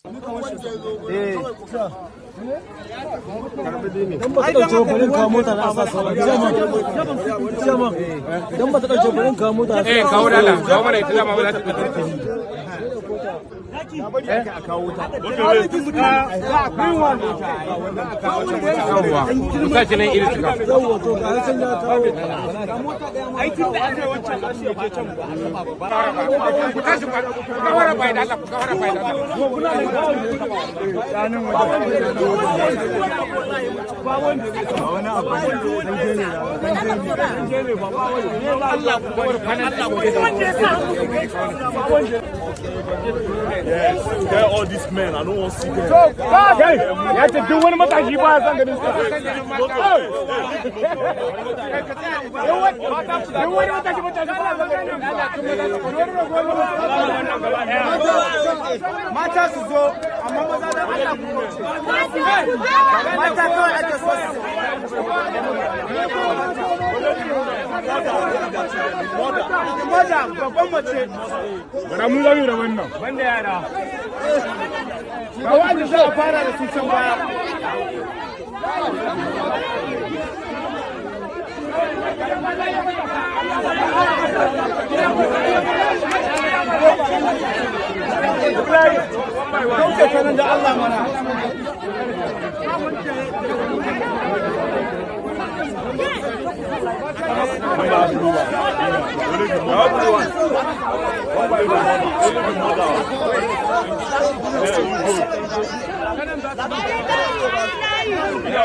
Wacce aka ba mota saka wuce akwai mutane da yawa za ku samu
Honorable Minister of Abuja, Nyesom Wike, nobody says you should not demolish, nobody says you should not do development. But if you are doing development, also try to look for a way to relocate to these people. Because by just leaving them like this, you did for your house. I saw a post that they made, they say Wike said he's going to continue demolition. That's not a problem. But while you are in your mansion sleeping, you cause us a lot of problem in Abuja. Now, if all these people you are seeing like this, if Boko Haram come and offer them 1,500,000, they will join them. There's no way they will not join them. They will join them because the hardship is too much. You understand? So relocate them or compensate them. Think about what you want to do. But this is over 10,000 people without anywhere to go to. Think about it. Eventually, you know, everybody will pay. It's just that the likes of with a Wike, before it gets to them, it would have gotten to so many with a Wike's praise singers. So they succeeded in demolishing their homes and all that. They call them they call it a shanties and all that. But the land, what are they going to do with the land? They're going to share the land. Take a look at it.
These were houses, but they are not fancy houses like the ones you saw in that same image, right? Like all those fancy flats. They are not fancy. They were like people's houses on their lands, and they've demolished some of them. They got burned. They burned the houses down. Then they demolished them. They are not shanties, but with the Wike, because they are not fancy houses, right? They are shanties. And the entire land of that place, all those ones, they will take all the land, reallocate the land to themselves. Job well done. You know, the saddest thing is that to justify what he just did there, some of the lands, when they begin to reallocate them, they will give the land to some of them who already own houses in Abuja. Politicians, judges, ministers. So that, you know, if the people decide to go and report them, those ones will pretend that they don't not receive any sort of complaint from the public, because with the Wike would have dashed them lands and say, oh, we have remapped the whole place. We've done a new survey. It is 2,000 acres of land. So 2,000 we are reallocating now. Okay, Honorable Minister, we don't give you 4 plots in that place. Gusape. Oh, Maitama, oh, this, you know, thank you. We'll send you the document, okay? They will go to their ministry. They will print out documents, new names, new plot of land. They will give them to all these politicians just to get rid of those guys. And the rest of the land, where the wicked will allocate it to himself, his family members, his own friends, and all of that stuff. Yeah. That's how they do it.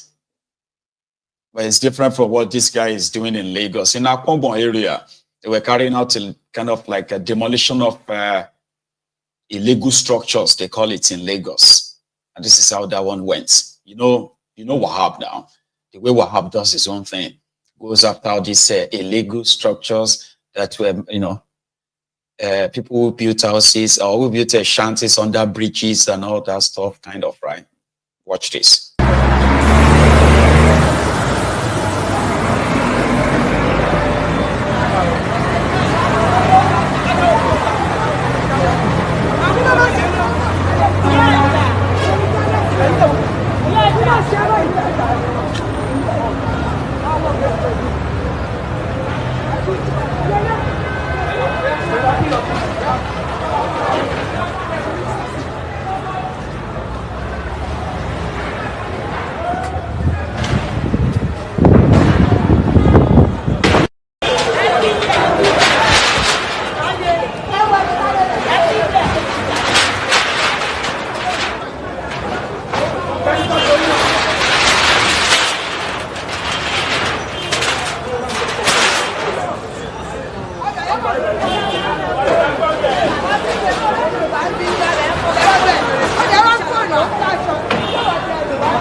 Other side, other side.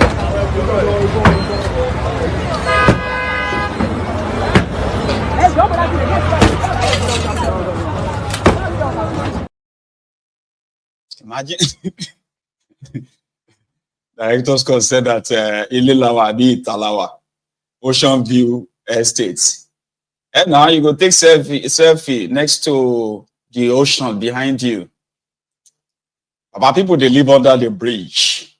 Like say now their permanent house, like people actually mounted blocks under bridge and then they collect rents. You know, so about caretaker will take you to a place and say, I'm looking for 2-bedroom flats. They say now only 1-bedroom flat deal. Ocean view, Akpogbon, CMS. I say, okay, I'll come and check it. Then they will take you under the bridge. And say, now the house be this, baba. Say, how much is the rent? Say, 1.2 million. About an ocean view, you go even they see Lagos Blue Line. See, ocean view. I mean, that's different from what we saw in Abuja. That's totally risky. And health and safety, normally that shouldn't even have ever happened. If there was indeed a government, right? If there is a government, that should never have happened. So that's for Wahab, just to show to you the mega shitty. That's one thing I like about Wahab in Lagos. It will take us everywhere. Say, Omo, na Lagos be this so. Say, this place exists in Lagos. I say, oh, exists too. Should exist in Manu. You know? Ogun State is considered the second richest, second state with the highest. Okay, I'm trying to find the right word. By IGR, share you get. After Lagos, Ogun State is next in highest earner of IGR, internally generated revenue. So where Lagos State is generating over, according to this guy, over 1 trillion naira a year, Ogun State is generating over 200 billion naira. Unfortunately, Ogun State is one of the least developed states with such money. One of the worst governed states in Nigeria, where the money that they make doesn't actually reflect in the development of the place. It's unfortunate, but it happens. The governor currently is a dubious dapper, and somebody said I should show this to him. Governor Eroti, wow. The leader we have. The country is good. God has blessed the country, but we are punished with leaders, evil leaders. Evil because these so-called leaders travel out, they see the good things where they travel to, but just take a look at the road. Even the road where a farm is not as bad as this. Governor Abiodun, your attention is needed here. Your urgent attention is needed here. You can no longer take out their cars. Just take a look at. Look at the state of road.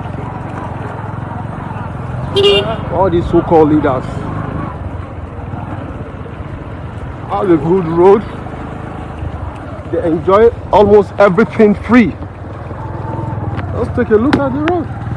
Look at the road. This is a road where human beings fly, not animal.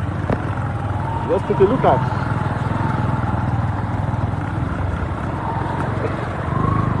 Yeah,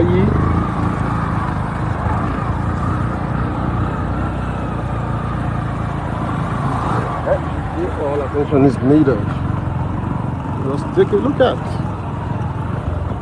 This is more than 20-kilometer road. Just take a look at. God bless Nigeria.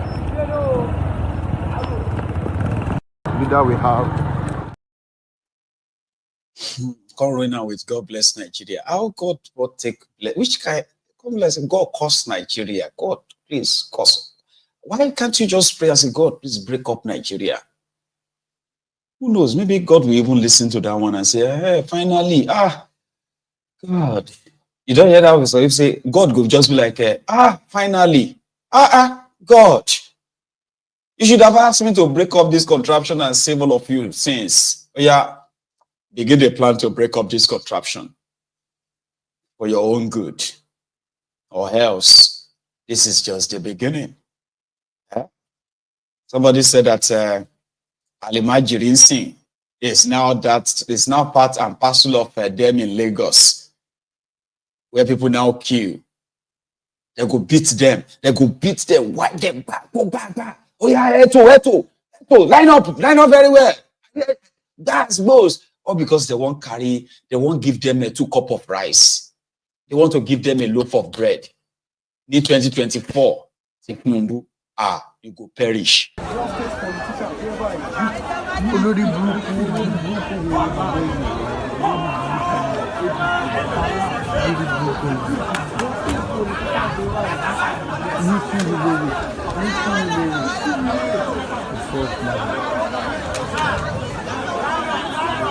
Oh, my people bọ̀bọ̀ tó ń ṣájọ́lẹ̀ owó dẹ̀ ó wà láàrin àwọn bọ̀tà ló pọ̀ ní ọmọ kékeré kan wá yẹn ó ga díẹ̀ ó ti kọ́kọ́ gbá etí ẹ̀ ó ti padà ó bí gbogbo ẹ̀jọ́ ó tún padà síbẹ̀.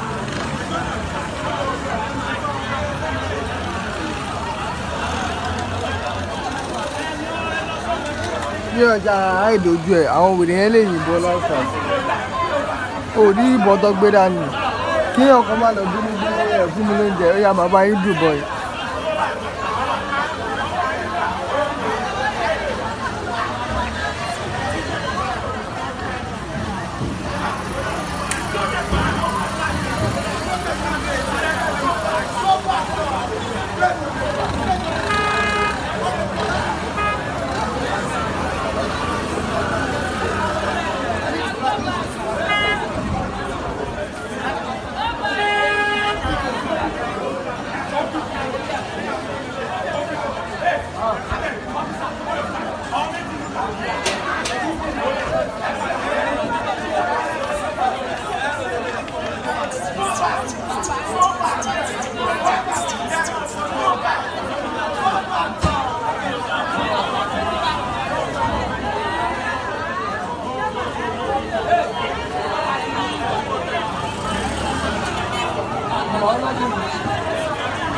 ẹgbẹ́ ìlòdì mú kọ́ dídí gbárùú nígbè kó rò bí àwọn jà ní ó gbárùú burúkú.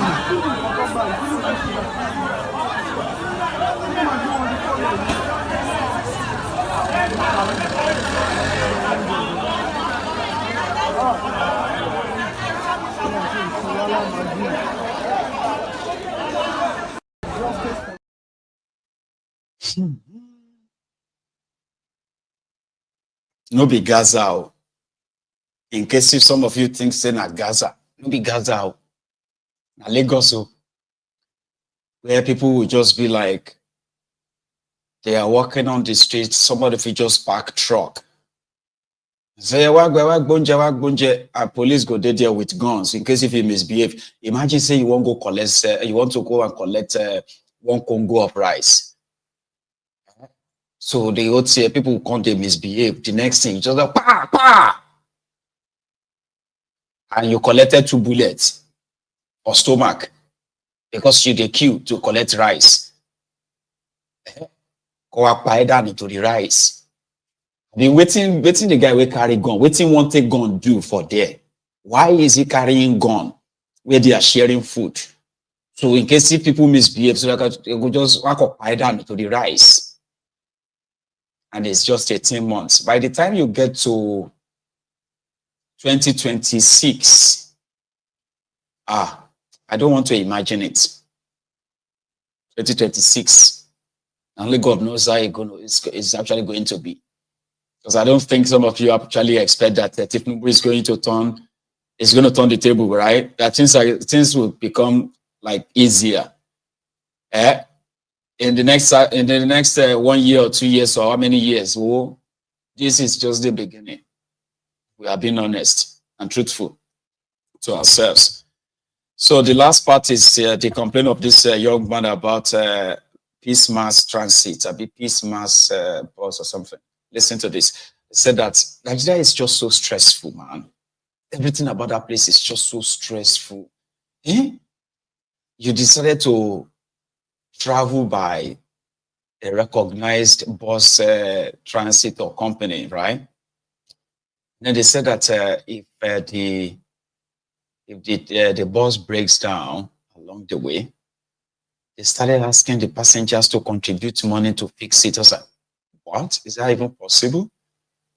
Now, this guy didn't believe it. He had to make a video like, this can't be reasonable. But a lot of people, where I got this video from, a lot of people said, oh, that's what they do. That's how it is, man. Pay up. No, you can't be keeping quiet. They will do it another passenger. I am very, very surprised that this thing is happening to us. A whole peace mass of all people. A whole peace mass transit. I know the CEO is not aware of this. I know Ogama Doka that owns peace mass is not aware of this. We the passengers are now contributing money to bypass that was spoiled by the bus in the bus. I know the CEO is not aware the way the managers are maltreating customers. Customers of peace mass transit. My name is Odete TV. I want everybody to hear this. Oga, I know you are not aware the way your managers. We have called all the regional managers to come and tell to us. We are here stranded at Benue State from Abuja. Look at all of us standing here. I'm telling you, sir, if you are done with the transport company, close it. All of us came here because we know you are reliable. But look at what you are suffering at Benue State. I am not happy. I am not happy. I am not happy, okay? We are contributing money now to bypass. We are contributing money already. 1,000 each. To bypass, I want 12,000 naira. It's okay, no problem. Bros, he couldn't believe it himself. We are contributing 1,000 naira to go and buy what? To fix the car after paying the normal fare. And that is not fair. It's not. Nigeria will frustrate you, man. When they live for that place, you see, you are strong, oh, and that is always going to get worse. Okay, it trickles down. Once you have criminals in charge of your country, making decisions for every critical sector of your country, it will trickle down. How can a person want to live long? How do you intend to actually live long? Yeah. So I'm praying for long life and prosperity. Are you sure? Which prosperity? Prosperity in poverty? Are you being serious? Say long life and prosperity. God preserve your life for what? For struggle, for suffering, for hardship. That is what that place represents. If you don't stop these rogues, they will never stop. Aregbe Mugbobaba Kabiru said, Nigeria is courting revolution. Really? Are you sure? Say yes, Aregbe Mugbana. He said that Nigeria is courting revolution with the level at which things have become in Nigeria now.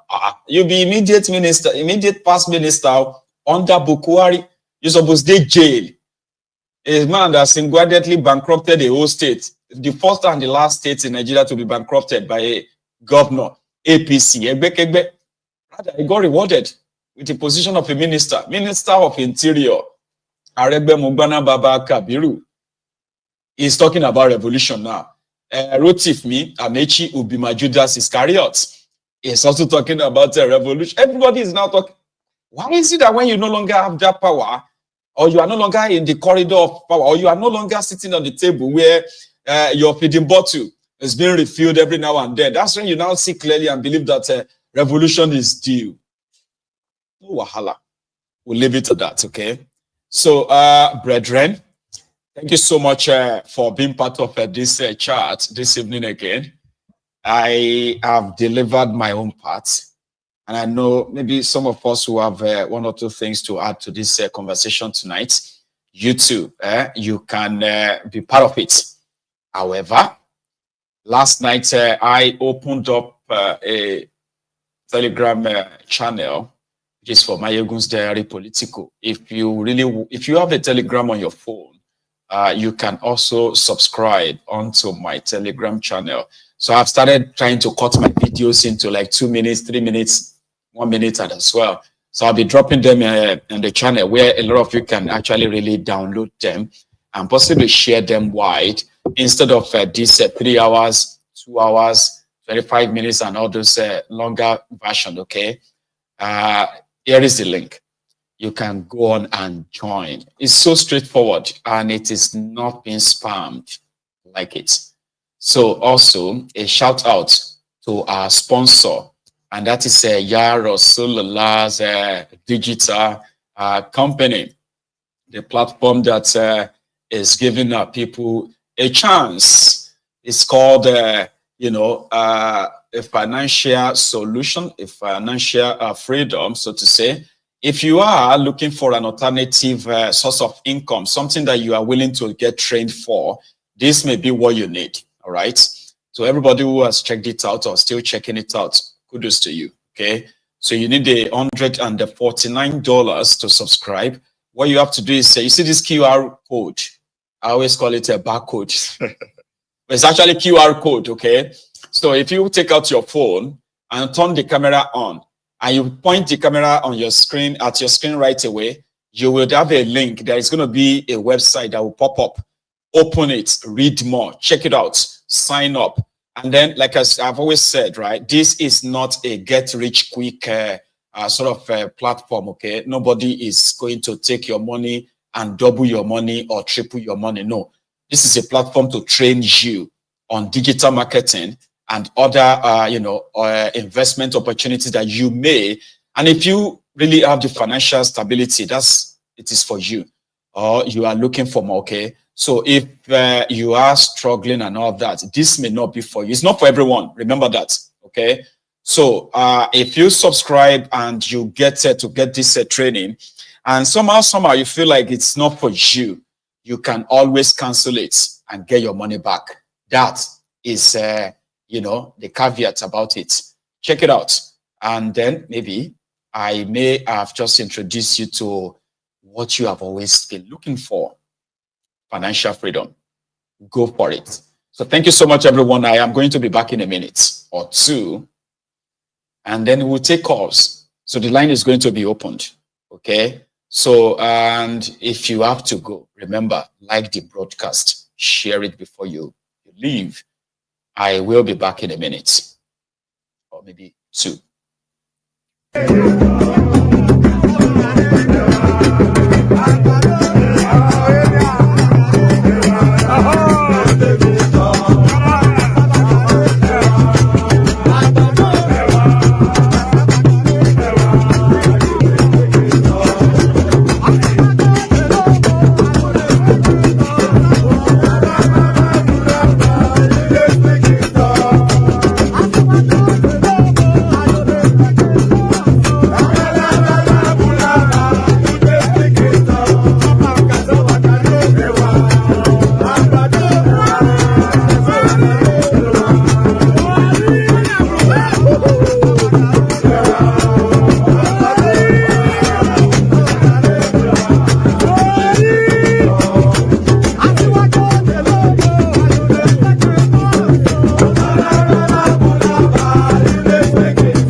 welcome back.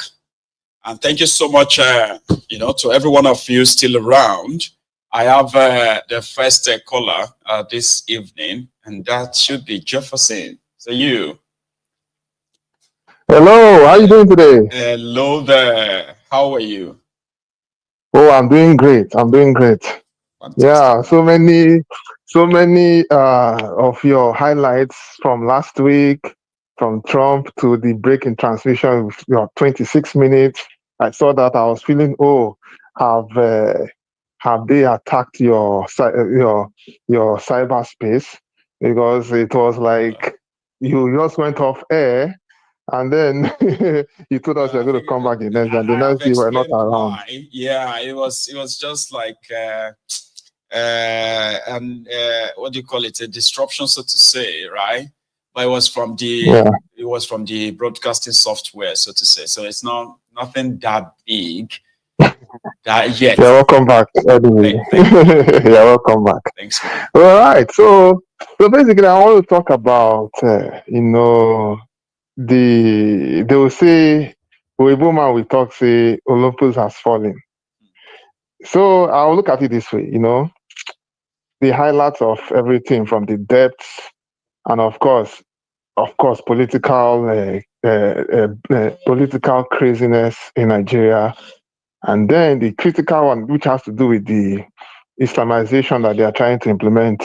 What do you call it? They are the ones. The Lakwara guys. Yes, I even wanted to get the name because someone wanted to know who the name of the terrorist group is. I couldn't get the name. It's Lakwara, right? Okay, good. I'll still go and do my Lakwara. Good. You see, I'm sorry to say this. There's a saying that there is no smoke without fire, right? Now, all these years of our independence in Nigeria, the northern border of Nigeria has been super porous, and our political northern elites exactly have been complacent. All these years, our northern brothers have not been sincere with us. They have not been telling us the truth about things, obviously, because they had a hidden agenda. Well, all of us in the south are looking forward for a collective Nigeria. Them in the north, we will say they are more Nigerian than us, but they have interior motive, always looking to how do we conquer the next man.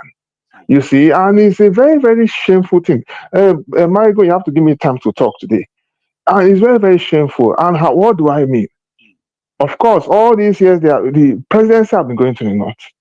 And they can't tell me they are not aware of all these things. Even Abacha said that if there's insecurity within 24 or 1 week and the thing has not escalated, know that 48 hours, know that the federal government is involved. So it's a very shameful thing that is happening right now. Our northern brothers, some of them will come on the air, they will be talking cock and bull and telling us, oh, there's a new terror group, telling us all manner of nonsense. And I'm sorry to say this, it is unacceptable. How if it was in the east or in the west, that or even middle or other border of Nigeria, if we're the ones doing any of those things, will they tolerate it from us? It's a very big question we need to ask. It's a very big question we need to ask. They are now acting and they are trying to cry foul. We are not foolish now. We are not foolish. We know what they are doing.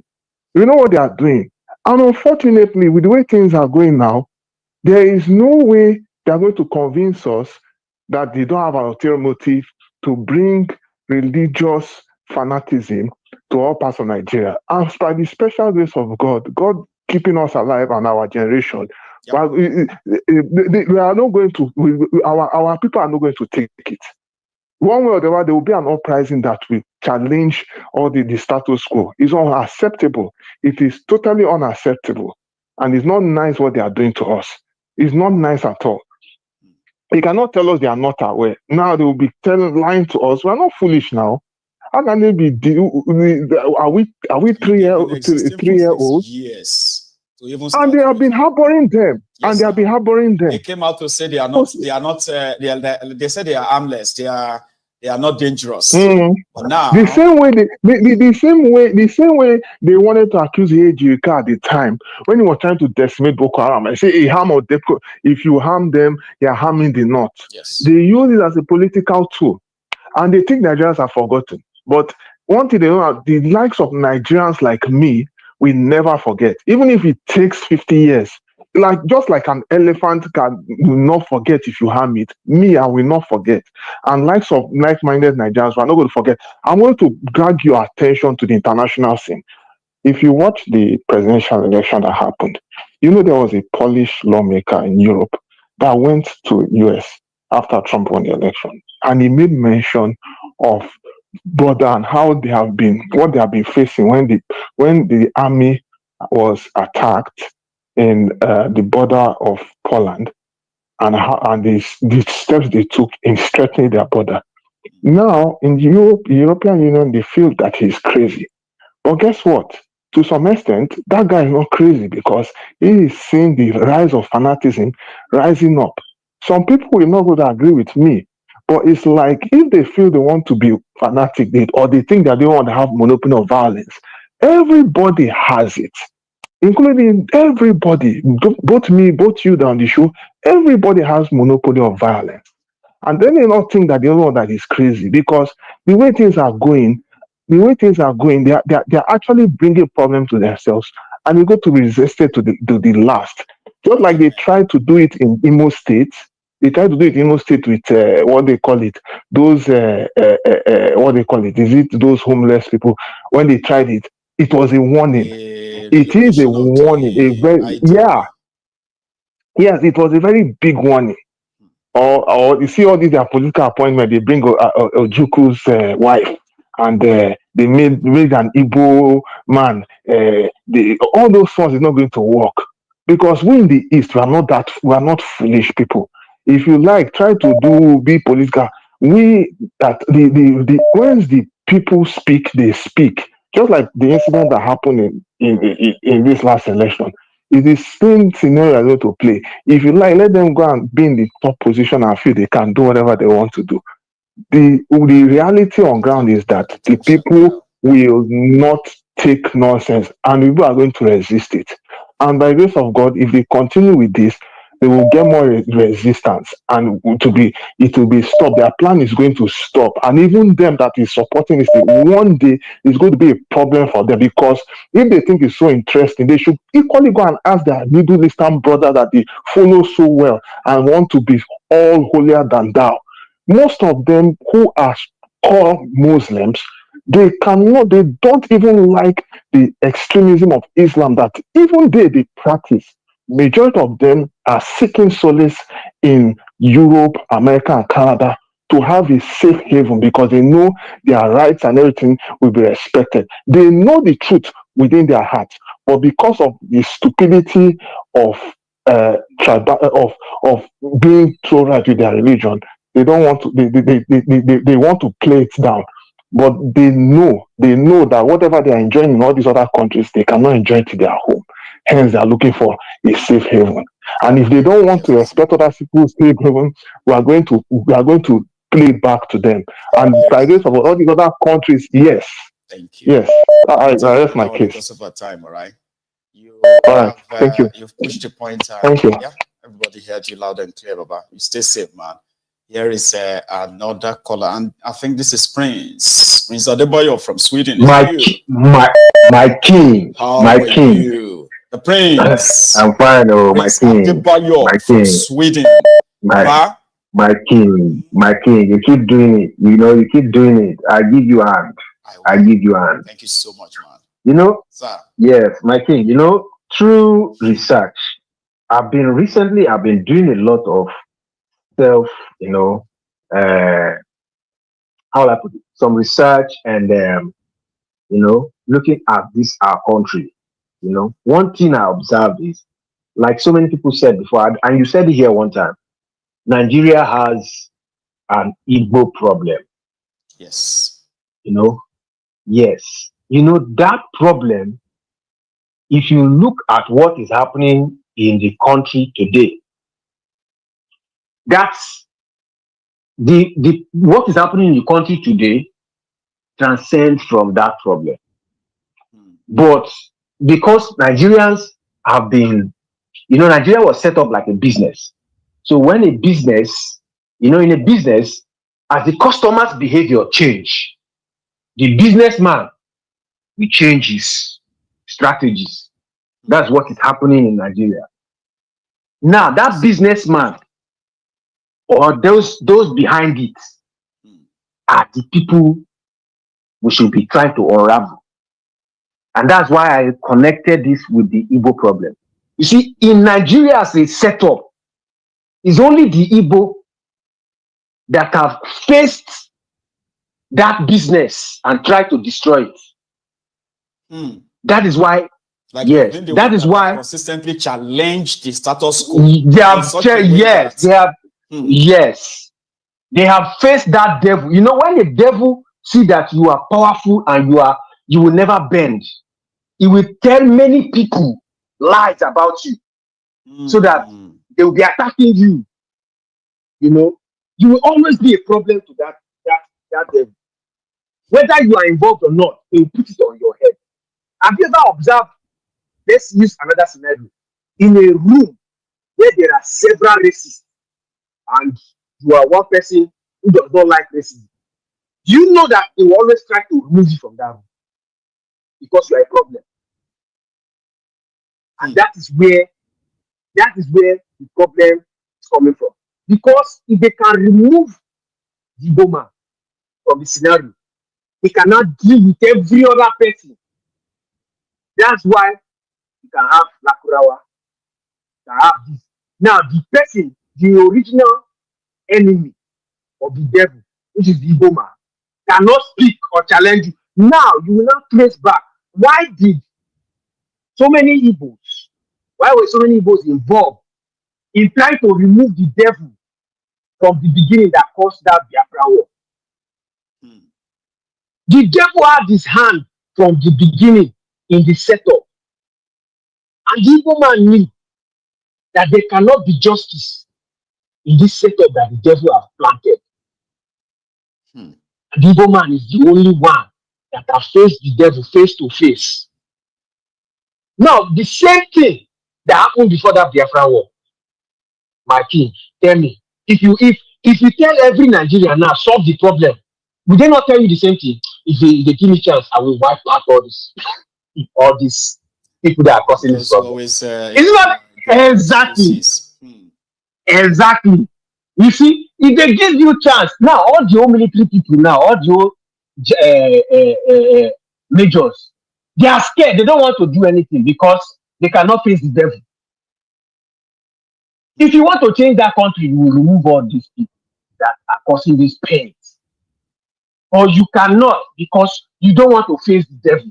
That is why they will always put the blame of Nigeria. If they want to deceive everybody, say, yeah, Igbo, is Igbo, this, Igbo, that. So that you forget your pains. But the devil is still eating everybody. Remember, Lakurawa will eat here. The Okwama soldiers will eat here. These ones will eat here. They will just be eating all of you because they are not united. You cannot see. Now, if you trace back your problem, you will face the devil. The devil is not the devil is outside. The last time terrorists in Nigeria really faced it. These days, right?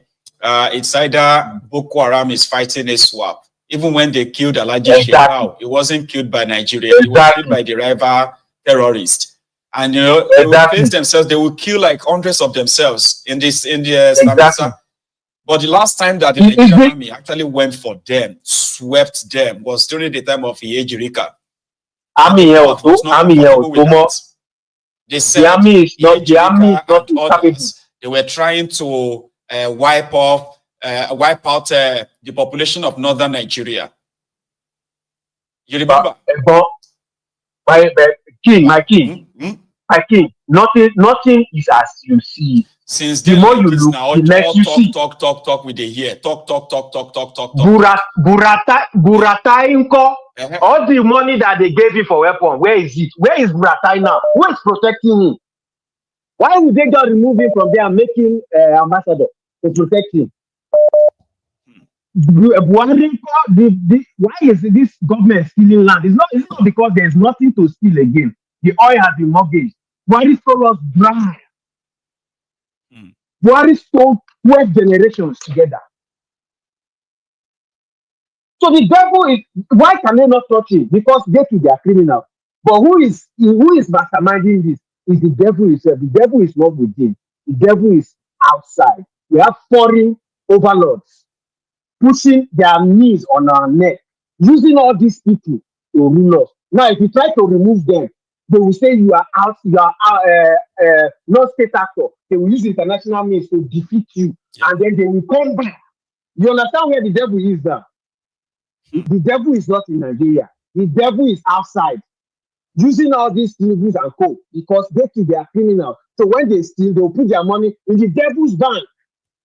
So if you try to spoil the business, the devil will use all the NATO and everything to come for you. They will use their BBC and CNN. They will hide the story. They will tell the story like you are the problem. Then they will starve you. Nobody, the world will not know what's happening. You will die in a secret until they finish you. You will be empty. Then they will put another person. Like there's always going to be willing, willing tools who are ready. There's always willing criminals. Exactly. The devil is not inside. The devil is just pressing the button. All these Tunubus, they are just the servants of the devil because they are weak. If you come out now with your patriotism and say, yes, now why do you think that Murtala was fired? You think it's just because they don't like? He was nationalizing the things that the devil wants to be sucking from. Why do you think that this Ogoni man, what's his name? Yeah. Why do you think that they fired him even upon that the case had international business? It's because the devil wants to be silent, because the devil is deeply involved in your land. If I were careful, the devil will remove a lot of people from the land. So it does from generation to generation, year in, year out. So generation, you can never. That's why you cannot defeat the devil by being, I want to go my way. Everybody needs to unite, then fight the devil, then decide to go. You understand? Baba, and that is where Shore comes in. Thank you so much, Prince. You have you too much. Nice one. Thank you. So yes, I've got hello there. Another caller. The General, Maiyegun. Yes, sir. That's Wilson. How are you, my brother? No, Maiyegun, this is Saviola calling you again from the land of Canada. Oh, brother, how are you this afternoon? No, it's almost evening there, isn't it? Yeah, it's evening. Yeah, my brother. Evening already. How you doing, Papa? Yeah, I'm good, Maiyegun. The last caller, let me say the last caller spoke my mind, Maiyegun. But do you know where the problem in Nigeria is? Tell us. My brother, from the onset, Nigeria was never created to be a country. We now find ourselves, and they divided us through religions and tribalism. That's right. Use answers as an example. Because when we talk of this unity coming together to fight that devil that my brother just spoke about, what he said is actually the truth about what is happening in Nigeria. That's why if you try to come up with ideas, those of us that have migrated to Western world, study there, you come to liberate your people, that devil will come against you.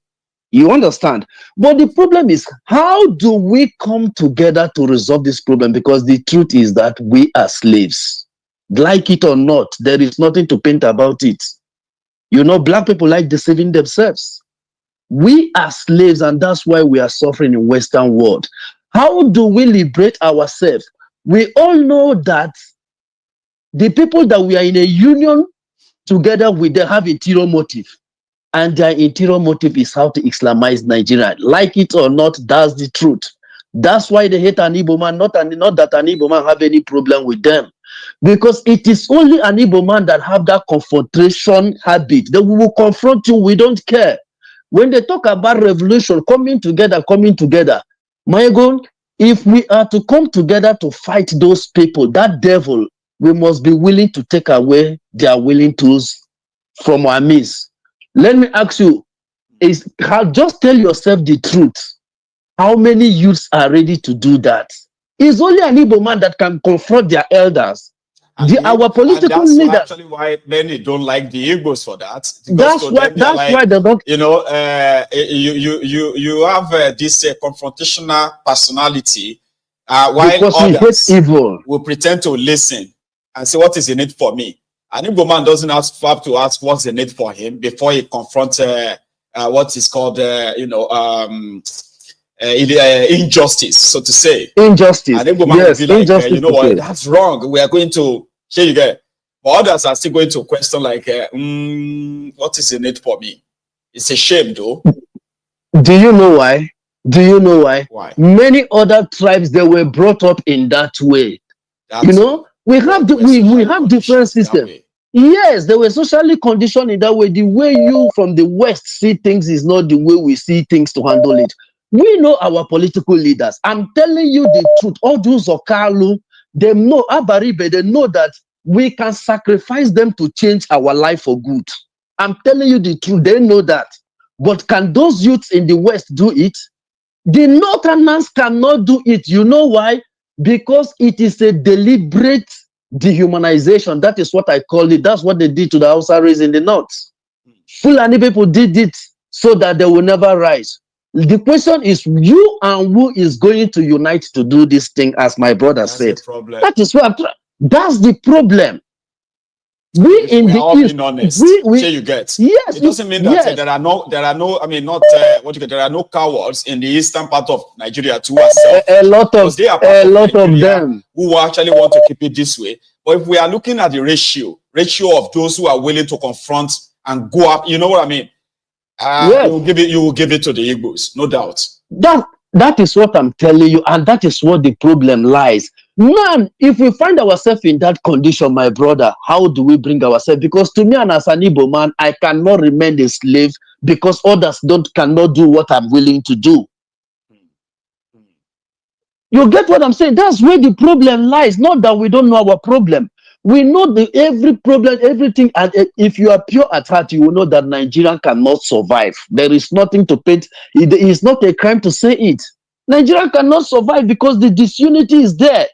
The strength of every nation lies on the youth. The youth have been divided by tribalism and so there is no way it can stand. That's why there cannot be any revolution in Nigeria. If not, others are not. Even when the others are not ready. Let's do it. You see some others who are willing to actually side with the oppressors and bite you behind, and they're ready to even get you killed if they have to get you killed, as long as they get rewarded. We have seen it many times. We have seen that happen many times. But that's the problem. That's the problem. So how do we live? How do we liberate together with who?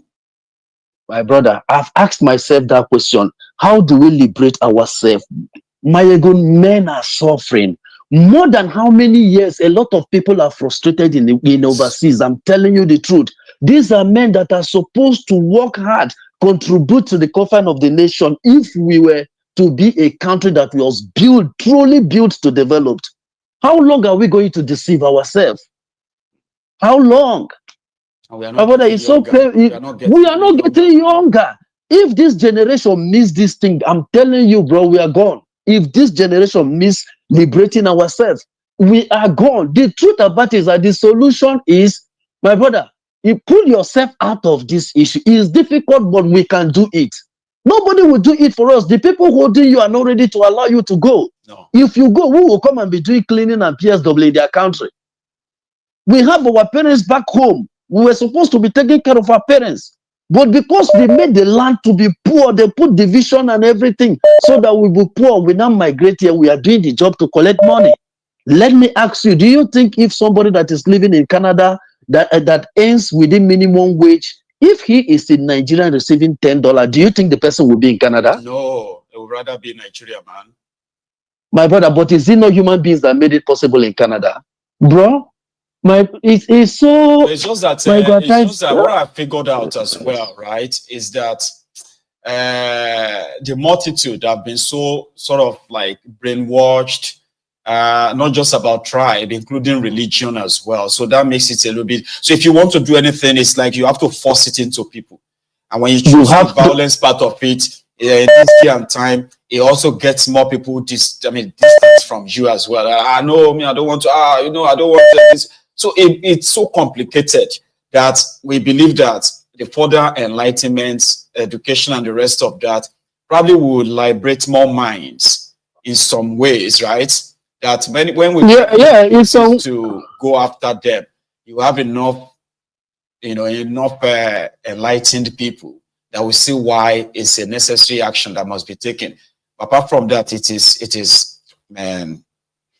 No, definitely enlightenment will help a lot, and a lot of people are doing it. Some of them are getting the message, because when people like Mazi Nnamdi Kanu begins to spread this message, everybody saw his message from a tribal and religious perspective. But what he was saying is the truth. Is everything he has said is being revealed now to the consciousness and eyes of every human being.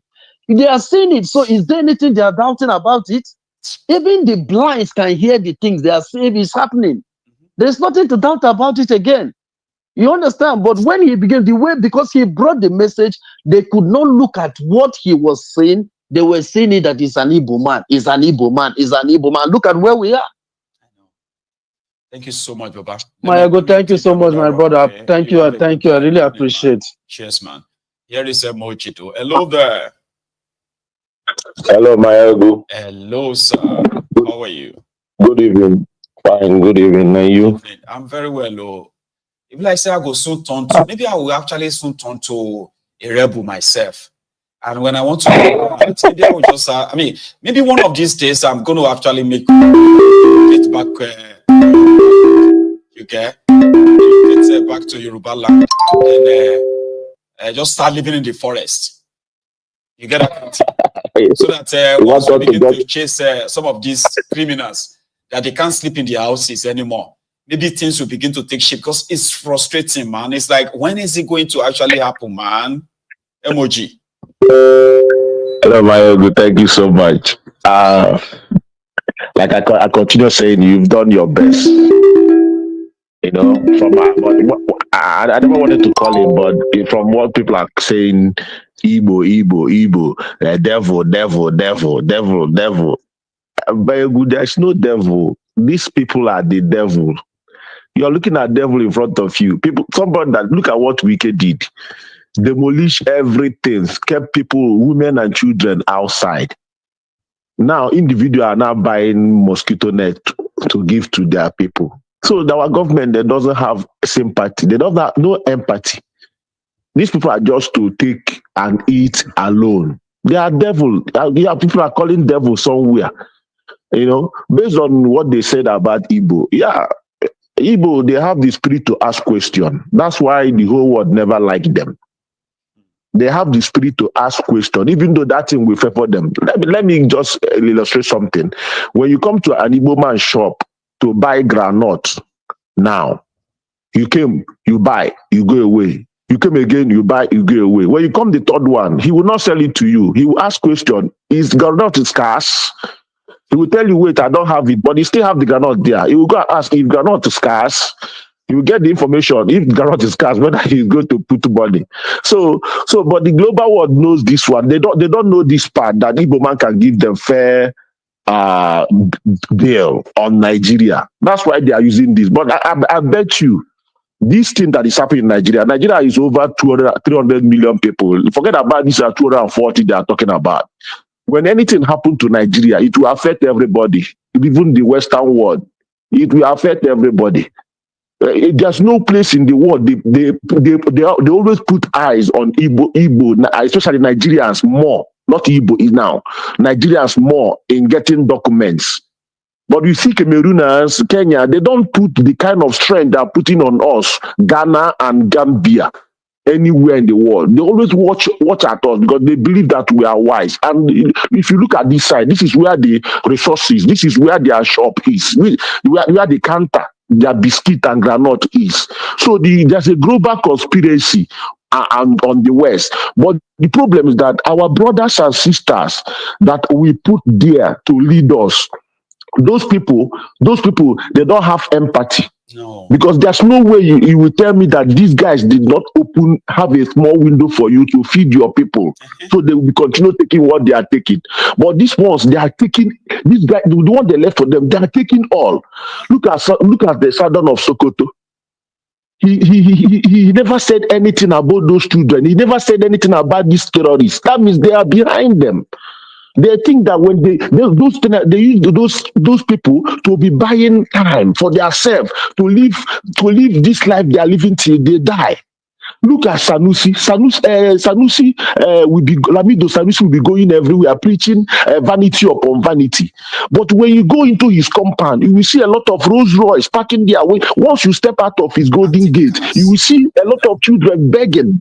You see people begging, and he will drive his Rolls Royce out, and somebody will be there hailing his name, shouting his name. But their people are dying. When you come to the west, people go to, apart from Lagos, go into Ibadan, all those places, Ekiti, all those villages. People that are based on their livelihood is based on farming and all these things. What they get is what they eat, and people are just hailing the criminal and wicked person that is there, packing all the money for himself. When you come to East, you will see them. You go everywhere. Look at Niger Delta. Do you know that the only thing in Niger Delta, some villages in Niger Delta benefit is only the light from Shell. When you go there, you will see there's no road, there's no drinking water, nothing. They still use pitch toilet. They still shit in the river. Go to Niger Delta inside, but somebody will be there taking money from Shell, having gold chair. They will be calling him a teke. They will be calling this in Asari. They will be calling this one Tombolo. Go inside there, you see them suffering. So these people, they don't have empathy. Okay, when you come about the project Nigeria, when you go back to what this guy just said, that I have a book, they call it Q 1966. When you go through that book, everything that is happening today is what happened that time before Nzogo, as a comrade himself, took his then they don't turn it that is Igbo Q. Why did they pick up Nzogo's cup and went back to Kaduna to give him a presidential official burial? Had he been, now they started talking good about him. But when you come to Project Nigeria, they said Nzogo killed the Southern of Sokoto. Southern of Sokoto is he not a bigot? His interview is open in the air. People are seeing it. You see? So these people, when you come to religious people, these people are the one cooling people down, giving people false hope, taking the less money from people. Really want to. This is what I got out, MOG. There are some of us who have actually tasted the other side of life, comfort. That we do not understand what freedom fighting truly means. You have to give up all comfort if you want to fight for freedom for real. You have to give up all this luxury, all this fancy stuff, because the people you want to deal with will come for you. And before, 100%. If they have to come for you, right, then definitely you have to turn their world upside down too. Put them on the run. And that's what a lot of people are not doing. So talking about these Niger Delta guys you are talking about, when they were doing all this, their Niger Delta militancy, they were not doing it for the people. Remember, they were living in the for themselves. So the moment they started just to have bush everywhere, they started building palaces for themselves. They started building luxuries for themselves. Now they don't want to die anymore. No. That's why the whole thing got messed up. So if we really, it's so difficult, it's so hard to actually see. I was reading about Cuba, right?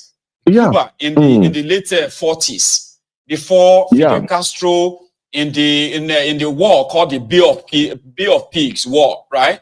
These guys, they were living in the forest, and Fidel Castro happened to be somebody who was like, he came from this aristocratic family that it was not really bad off, wasn't worse off, right?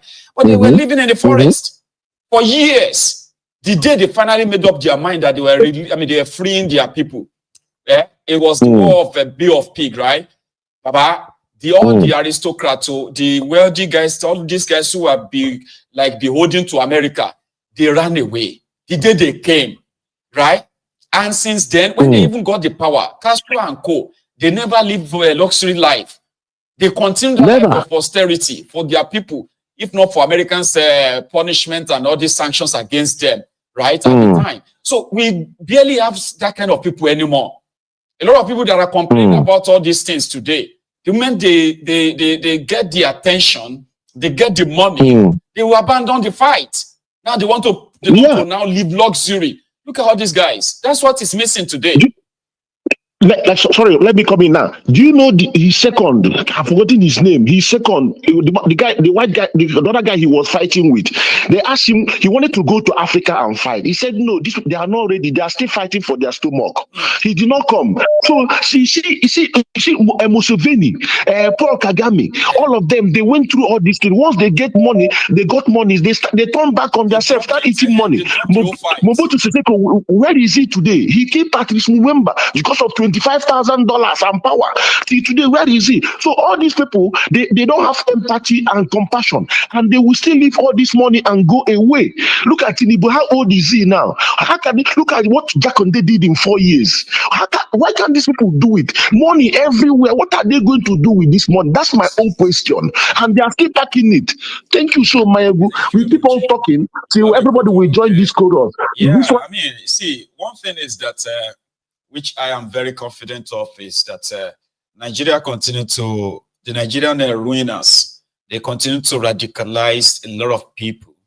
And when somebody said that that contraption will only be saved by, by Nigerians abroad, it is closer to the truth, okay? But there's something we must also add, and that is you would have to give up your life for real to go back in there and effect that change. It is possible, it is doable, but how many people really want to do that? You can get killed anytime. But if you are ready to give up your life, you are going to have it. That's what they say. It's called. They say, he who is ready to lose his life will end up having it. Sure, you get.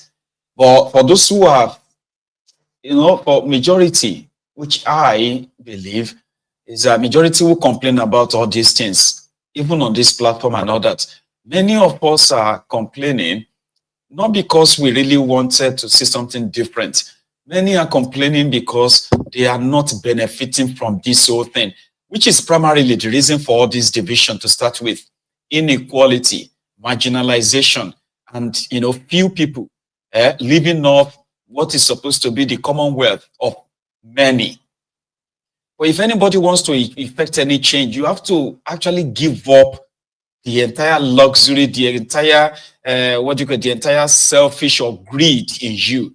It takes so much, because a fight like this will attract a lot of support. You have a lot of people who actually just want people to lead, and they will give up a lot for you, to fight for that land. Unfortunately, when some people are so selfish that they have not been able to conquer greed, when they lay their hands on these powerful things like this, like a movement that becomes so powerful, right? Then they themselves have to kind of become what they are fighting. It is really complicated, right? For somebody like myself, I am not a freedom fighter. Okay, I don't think I've become so radicalized to that level. When you look at the likes of Nnamdi Kanu was controlling millions of people plus millions of dollars at his beck and call. But he never, for once, gets so greedy, selfish. If he was going to be like the likes of Otis Asari and Co., Nnamdi Kanu will be living a life of luxury, he will be enjoying his life. Because the Biafrans were actually like begging him to take their money. Take, what do you want? Whatever you want, take this, take that. And that's why they are surprised when he was asking, when they called him to a meeting in Enugu with all these criminals, that what did you want? What do you want? He practically just told them, give them 11 demands. In all the demand, secure the Eastern Nigeria, try to open the seaports in Eastern Nigeria, provide jobs for the people. If develop the eastern part of the Eastern Nigeria infrastructurally, give them light, give them jobs, open this. There are stuff that have nothing to do with him personally. So the Devulu, Maiye and Co saw the list. They were like, So is this what you are fighting for? So that's the start of it. And then I want you as the political class to actually push for the referendum of the Igbo people out of Nigeria. They were surprised. We could give you this, they were like devil promising him, we could give you this, we could give you oil block, we could make you rich. He's already rich. The guy was sitting on the, on a big movement that is multi-million dollars movement, IPOB. You have no idea. When they release all their accounts to the public and say, this is what and what we have actually you'll be like, wow. So it wasn't that. So rare. That's why I'm so sad and really, really heartbroken that he played himself into their hand. It was meant to be more sophisticated than that. How did they actually get him kidnapped in Kenya? It's something that personally I said I'm going to ask him when this whole thing finally comes to the two of us having a chat, which will happen. Like, why would you even let that happen? To the point that I was like, did you do that intentionally just because you wanted to prove what? Because it was so powerful that Nnamdi Kanu could have been the head of that contraption, truly. For some reason, he still have this soft spot for, for that place enough that it felt like it was talking to the reasonable people. But it wasn't talking to reasonable people. These were cold-hearted criminals. It's so powerful. You have no idea the kind of influence Nnamdi Kanu controls at the time, or the kind of money he controls. But yet he lives in the same flat in London.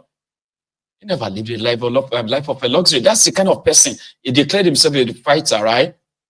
And somebody that could have probably lived so long to really break up that contraption at the time. Here is a caller. Hello. Hello, Maiyegun. Hey, Baba. How are you? I'm fine, thank you. How are you doing? I'm very well. Thank you so much. Anyway, I've been listening to your calls today and everything they've been saying today. It's quite revealing, to be honest with you, to see what happens in a country like Nigeria. Like you said, most people today are only complaining because they're not the one wielding the power. People need to remember that Wike was once a local government chairman before he got to where he is today. He was begging for power till he got to where he is today. Look at how he used it. Yaya Bello was supposed to be the first youth to be given an opportunity. And what did he do with it? So sometimes you have to get to a point where in life, you get to a point where I think I once said it here, we have to get to a point where we're willing to die for what we believe than what we're going to eat. And our culture does not honor posterity. Because there should be no way in the world that we have Murtala Mohammed Airport in Lagos and not name it Lateef Jakonde Airport or Awolowo Airport. These are the people that grow the area. So when people begin to look at that, it's like somebody in the UK now. You come to the UK, Queen Elizabeth is late. That's right. But when you walk through the area, you still see in the history, in the test of English you do in the UK, they tell you about the Queen, what she did, the places she attended, the event she broke out. You get my point? We don't have that. The only thing people always remember when you want to talk about Nigeria, they say, oh, there was a coup in 1966. Because they don't want to give you the fact of the people that created the coup, what led to the coup. And even after the coup, the so-called people that felt that they were offended by the coup have been ruling the country for over 40 years. What did they achieve with it? They messed the entire place up, man. They messed the entire place up. And that is the bit people are not saying. It's like, that's what I say. And I keep telling people, and I'll say it forever and ever. The day Nigeria decides to have regional police or state police is the day Nigeria begins to get better. That is if Nigeria is going to work. But for people like you chipping at that same thing they don't want to do, they will do it at the end of the day. Gone are the days. Tinubu started talking about where VAT come from. Was that a talk they used to talk? Like I will say something and I'll repeat. It's your word. I'm quoting you now. You say the people that brought us here will not be part of people that are going to bring us to take us to the next place. But me, I paraphrase it. The people that brought us here were part of people that will spoil the system to take us to where we want to be. Well, because they are insiders. They know what is going on the inside. You are only talking based on information they've let out. There's some information they don't even let out. Imagine if it's an open book. These are the things that people don't actually think. If you know what you know, what would give Wike the audacity to go and demolish those houses? Why? Because he's done in Port Harcourt, it worked. Yes. All these things you see get done in a bigger scale has been tested somewhere. Right. Even the Muslim ticket was tested in Kaduna. Kaduna was supposed to have been Thank like you. a plural society. And when people revolted, what happened? They killed as many people as possible and nothing happened. They did. So they say, you know what, if we can do it here, we can now take it to the center. These are minor things people are looking at.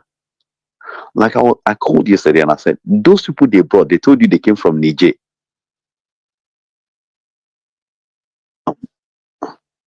The Lakurawa guys. Yeah, the Lankura guys. They said they came from Niger. And I'll keep telling people one thing. This is Tinubu's final push to get either something happen in that Confederation of African Sahel states. Those guys they don't fall from thin air.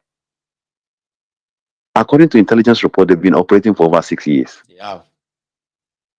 So why did they all of a sudden become so popular now when so new? It wasn't new. It's just that it's a phase. Since Shakara was killed, there's no business for the army guys. Tinubu invasion plan scattered because David Ndini scattered it. The French still have the French economy. You see, this last winter we're going through, European economy are going through a lot of headwinds. When I say headwinds, inflation you're experiencing in Europe is coming from lack of resources from those Sahel states. Because when French buy it at cheap price, they sell it to other European countries at a bit of a cut price. Now these guys are selling at market price. There is no more middleman. All the money go back to them. So where do French get the money to pay for their social, economic, social benefit? All those, they don't have that money is gradually eating from the result they have. Drying up now. The cost of what is going to happen in France, I mean, snowball into UK through the Channel crossing and other European countries, is better off we create unrest in those countries so that we'll start getting our resources back. And Tinubu being a willing boy for them will be the person to push it. Sometimes they don't have to fight you with army like they did in what's this country called where the Nigerian people need to go and borrow for air peace. There was this country that were fighting Sudan. In Sudan, they had the Janjaweed army. That Sudan one, like they have the Janjaweed army, right? Is that it is not really making waves in the Nigerian media because you know something, that Sudanese war has been going on now for over a year too, right? Yes. And many people have been killed, but they have not even run out of weapons since because of two generals. Remember, it was two generals Yes. so that were like disagree on who should take over control after Omar al-Bashir. But since then, these two camps have not run out of weapons. But guess who is controlling the mine, or who is buying from the mine that one of them is controlling? UAE as well. But it's not really making the media. It's unfortunate, right? So now, Maiyegun, link it up now. Link it up, yeah. If UAE is buying from, I can barely hear you, Maiyegun. They said they are the ones who are buying it from that mine. Even though some said that it's just a conduit from UAE back to Europe. And when you say Europe, that's where you see France. Ask yourself this question. The Zamfara gold, where did it end up in? It's also passing through the UAE, then back to Europe. So UAE, you're seeing, they've moved themselves from oil producing to money laundering system. And they launder for the highest bidder. All our politicians were laundering money there. So what you have to understand is you have to develop your economy to a point where you become accepted in the financial system. So what is happening here, like I said, is in Sudan, al-Bashir created the Janjaweed army. They were ragtag armies, aside from the main generals.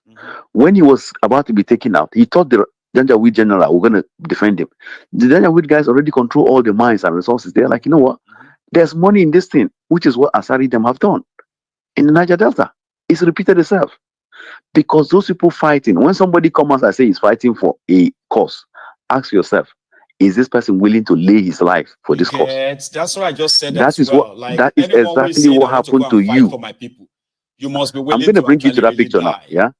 I'm going to bring you to that picture. When you're doing Yoruba Nation, I could see the passion in you, how you're trying to make sure that data security, website, everything was done. Yep. But some people were just waiting for you to create a platform so they can make money out of it. You get? Because for them, it's economy. And I could see the anger in you when the whole thing collapsed. So it's how these things work. Look at Showore. Showore is willing to lay his life to make it work. But the people he's fighting for are more concerned about £5,000 to 5,000 naira to go and vote. And they'll come out tomorrow and go to church.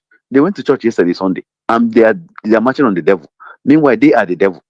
Because they are the ones that took the money to go and vote. On Friday, some of them went to mosque to pray to Allah. Meanwhile, they are stoning the black whatever mosque in Mecca. They're facing. They are the ones. They are the real devil. Because these things we are talking about are just the devil and good are just consciousness we create in ourselves to determine right from wrong. But unfortunately, people have not ascribed that to a higher being, and we are not taking responsibility in Nigeria. If somebody do something bad, you could tell you saying a devil push up. Where is the devil? Was the devil talking to you? Can you please show me where the devil was there talking to you? You play the audio, let's hear.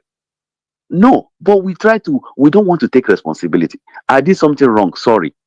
This is why I did it. You get? Okay, we remove that element to make sure that next time you don't do it.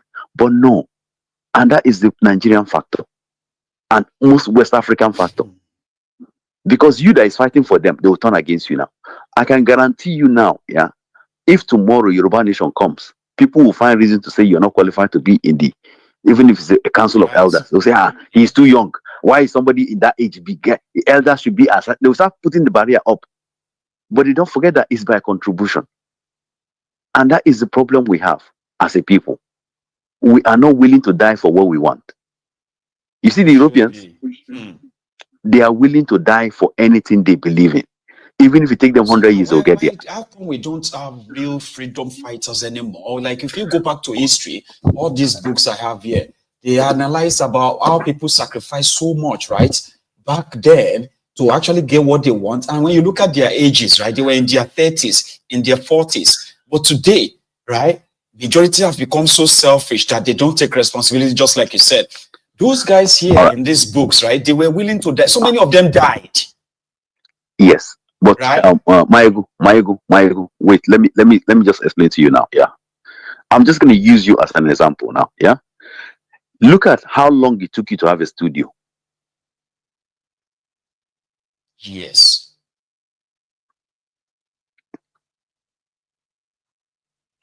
The amount of time it took you to have a studio is an example of what happens to real freedom fighters. If you are doing all this TikTok show where you show your nyash, you open your body, you will get more subscribers than you have now. I believe.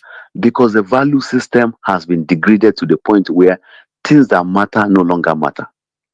Everybody is trying to do, according to one of your caller, one of they say, I better pass my neighbor mentality. It's no longer about the common good. It's just about, and you can easily see through a lot of people as well. Sure, you get. They are mostly they are looking for Messiah. Meanwhile, you talk about value system, where people actually need to understand that what you build to last is the value you built into it, if you want it to actually really last. Anything else, right, is just where everybody's trying to kind of get his own share. Let me get my own. Let me get my own and get out of here. And all that. And that can't really set anybody free, in my own opinion. It can't set because anybody free. It doesn't set anybody free. But the problem is, yeah, let me put it this way. The problem is short-term gratification. Yeah. The short-term gratification. I'll have 2 million today. I can walk into the store and tell them, close the shop. Now me, they drink today. When I drink, anybody can come and drink. I did it. That is the mentality they've created. And this is not because I don't blame the people doing it. I blame the fact that people don't challenge it. Parents no longer challenge where your child got money from. Brothers don't challenge where their brothers got money from. Just get it. Sisters don't challenge where their sister get money from. they're just concerned about, okay, we live in this block of street, everybody always look at us as the poorest person. Oh, but you keep person get money, bring the money. Let's us too show them too for one day. And that mentality now become standard of expected behavior. That is why people no longer question. For example, somebody go tell you, say, in one show Peter Obi, say, Peter Obi go here. This guy has 10 million as at 1998. $10 million, not naira. And you, in 2023, when the guy has over 100 million in his investment, want to come and show him pepper, that you have not even eaten 3 square meals. Is Peter Obi still not enjoying the life? Value system. Somebody now will tell you now, Maiyegun, come to Nigeria and fight for us. But he is in Nigeria there. He is not fighting. Very dark man now. He's doing all this thing he's doing. He's doing what he's doing now. Yeah. I pray one day they don't put somebody don't come and tell him fake news and they end up killing him, because look at that Uber guy he saved. He saved the Uber idiot. The idiot came and did video to apologize. He's assaulter. Like to the point where even Deji had to drop the case. Can you imagine?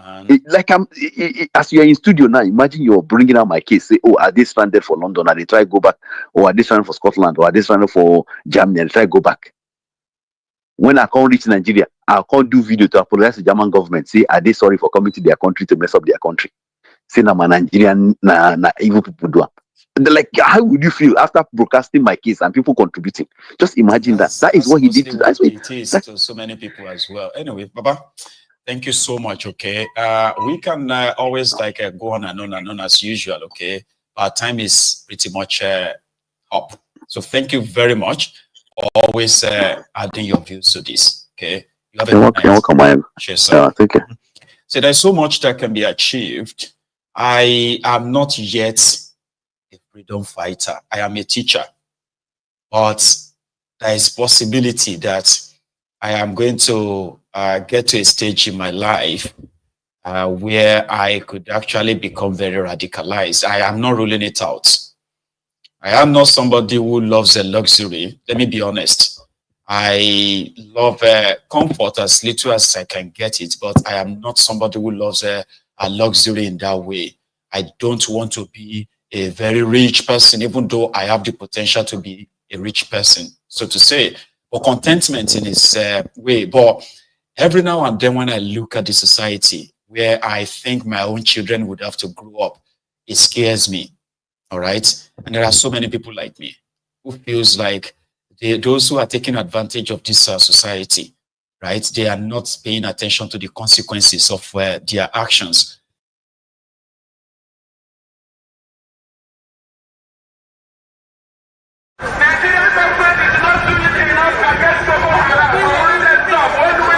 My name is Ndambakano, and the reason why we're here today is to protest the killing of innocent women and children, and men for that matter, all over Nigeria, especially in the northern part of Nigeria. We are not happy, we are not pleased with what is happening, and that is why we're here today.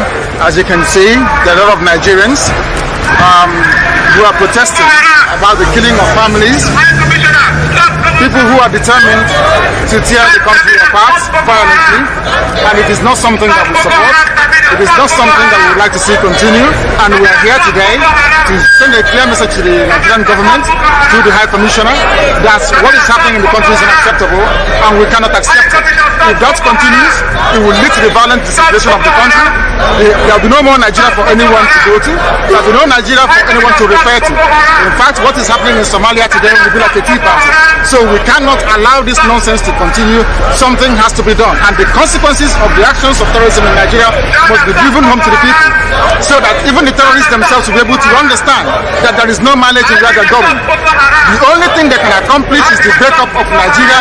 If they think that they can cower people, if they think they can force people to be coerced into a religion which is not theirs, then they are clearly mistaken.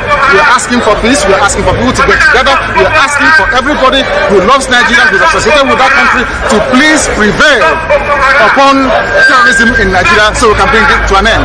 That is why a multitude of Nigerians are gathered here today.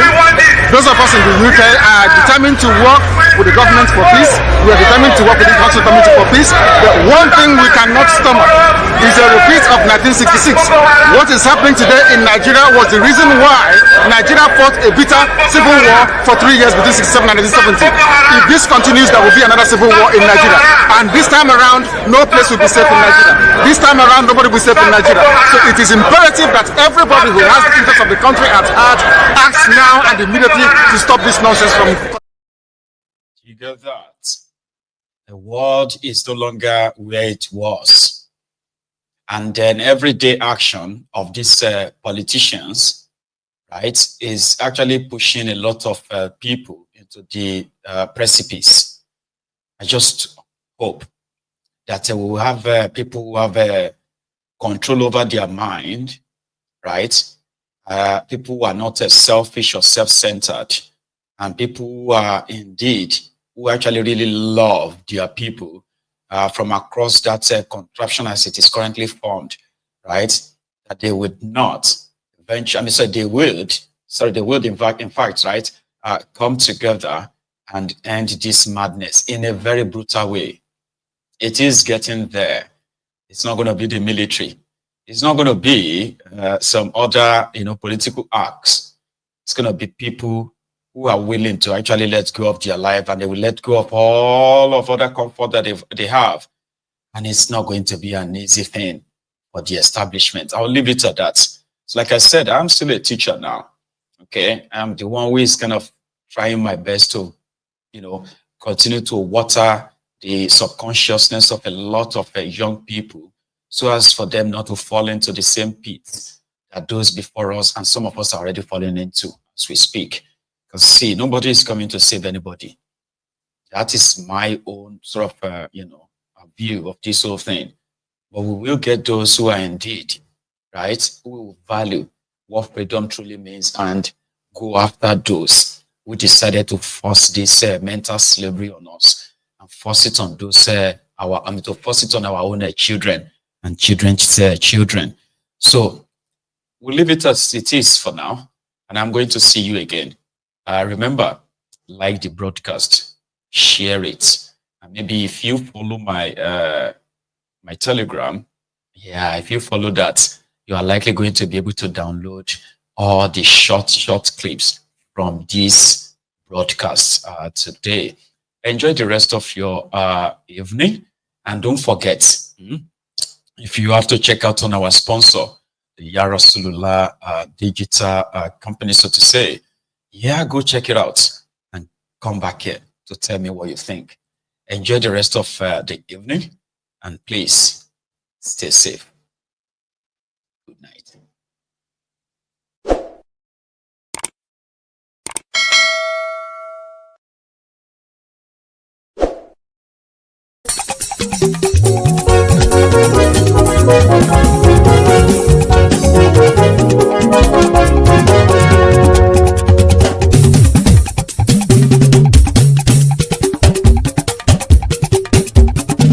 Maiyegun làwa mọ̀ làmọ̀ tó dòdòdò. MaiyegunDiary Maiyegun number one. Maiyegun làwa mọ̀ làmọ̀ tó dòdòdò. MaiyegunDiary Maiyegun number one. Maiyegun ti dé o ọ̀rẹ́ ará ìlú. MaiyegunDiary Maiyegun number one. Lórí Facebook, lórí YouTube. MaiyegunDiary Maiyegun number one. Gbogbo bó ṣe ń lọ ni Maiyegun já wa sí. MaiyegunDiary Maiyegun number one. Àṣírí ọ̀jẹ̀lú kì í bò níbẹ̀ o. MaiyegunDiary Maiyegun number one. Bó bá ṣe eré àní Maiyegun máa wí. MaiyegunDiary Maiyegun number one. Ó sì tún ṣe eré wàá gbọ́ níbẹ̀ o. MaiyegunDiary Maiyegun number one. MaiyegunDiary Diary Politico. MaiyegunDiary Maiyegun number one. Godfatherism kò sí lọ́rọ̀ Maiyegun. MaiyegunDiary Maiyegun number one. Ẹ farabalẹ̀ sẹ́ o kẹgọ́rọ̀ lẹ́nu o. MaiyegunDiary Maiyegun number one. Àní Maiyegun làwa mọ̀ tó dòdòdò. MaiyegunDiary Maiyegun number one.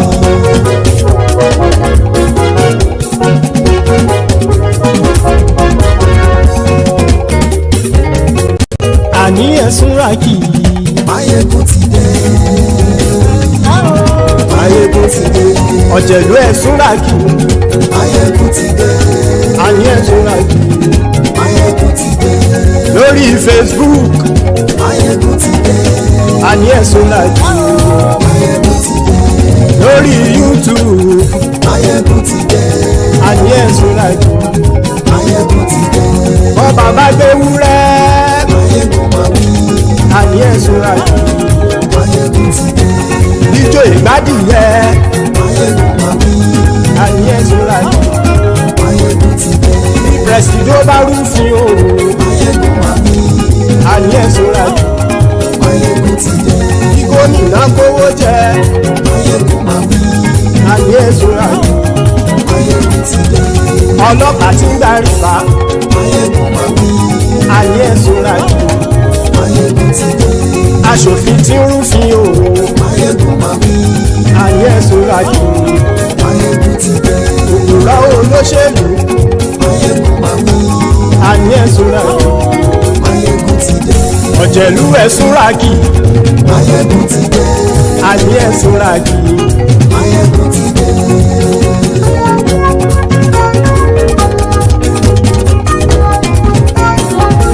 Maiyegun ti dé. Gbogbo ọ̀jẹ̀lú ẹ̀sùn ràkì. Maiyegun ti dé. Gbogbo ọ̀jẹ̀lú ẹ̀sùn ràkì.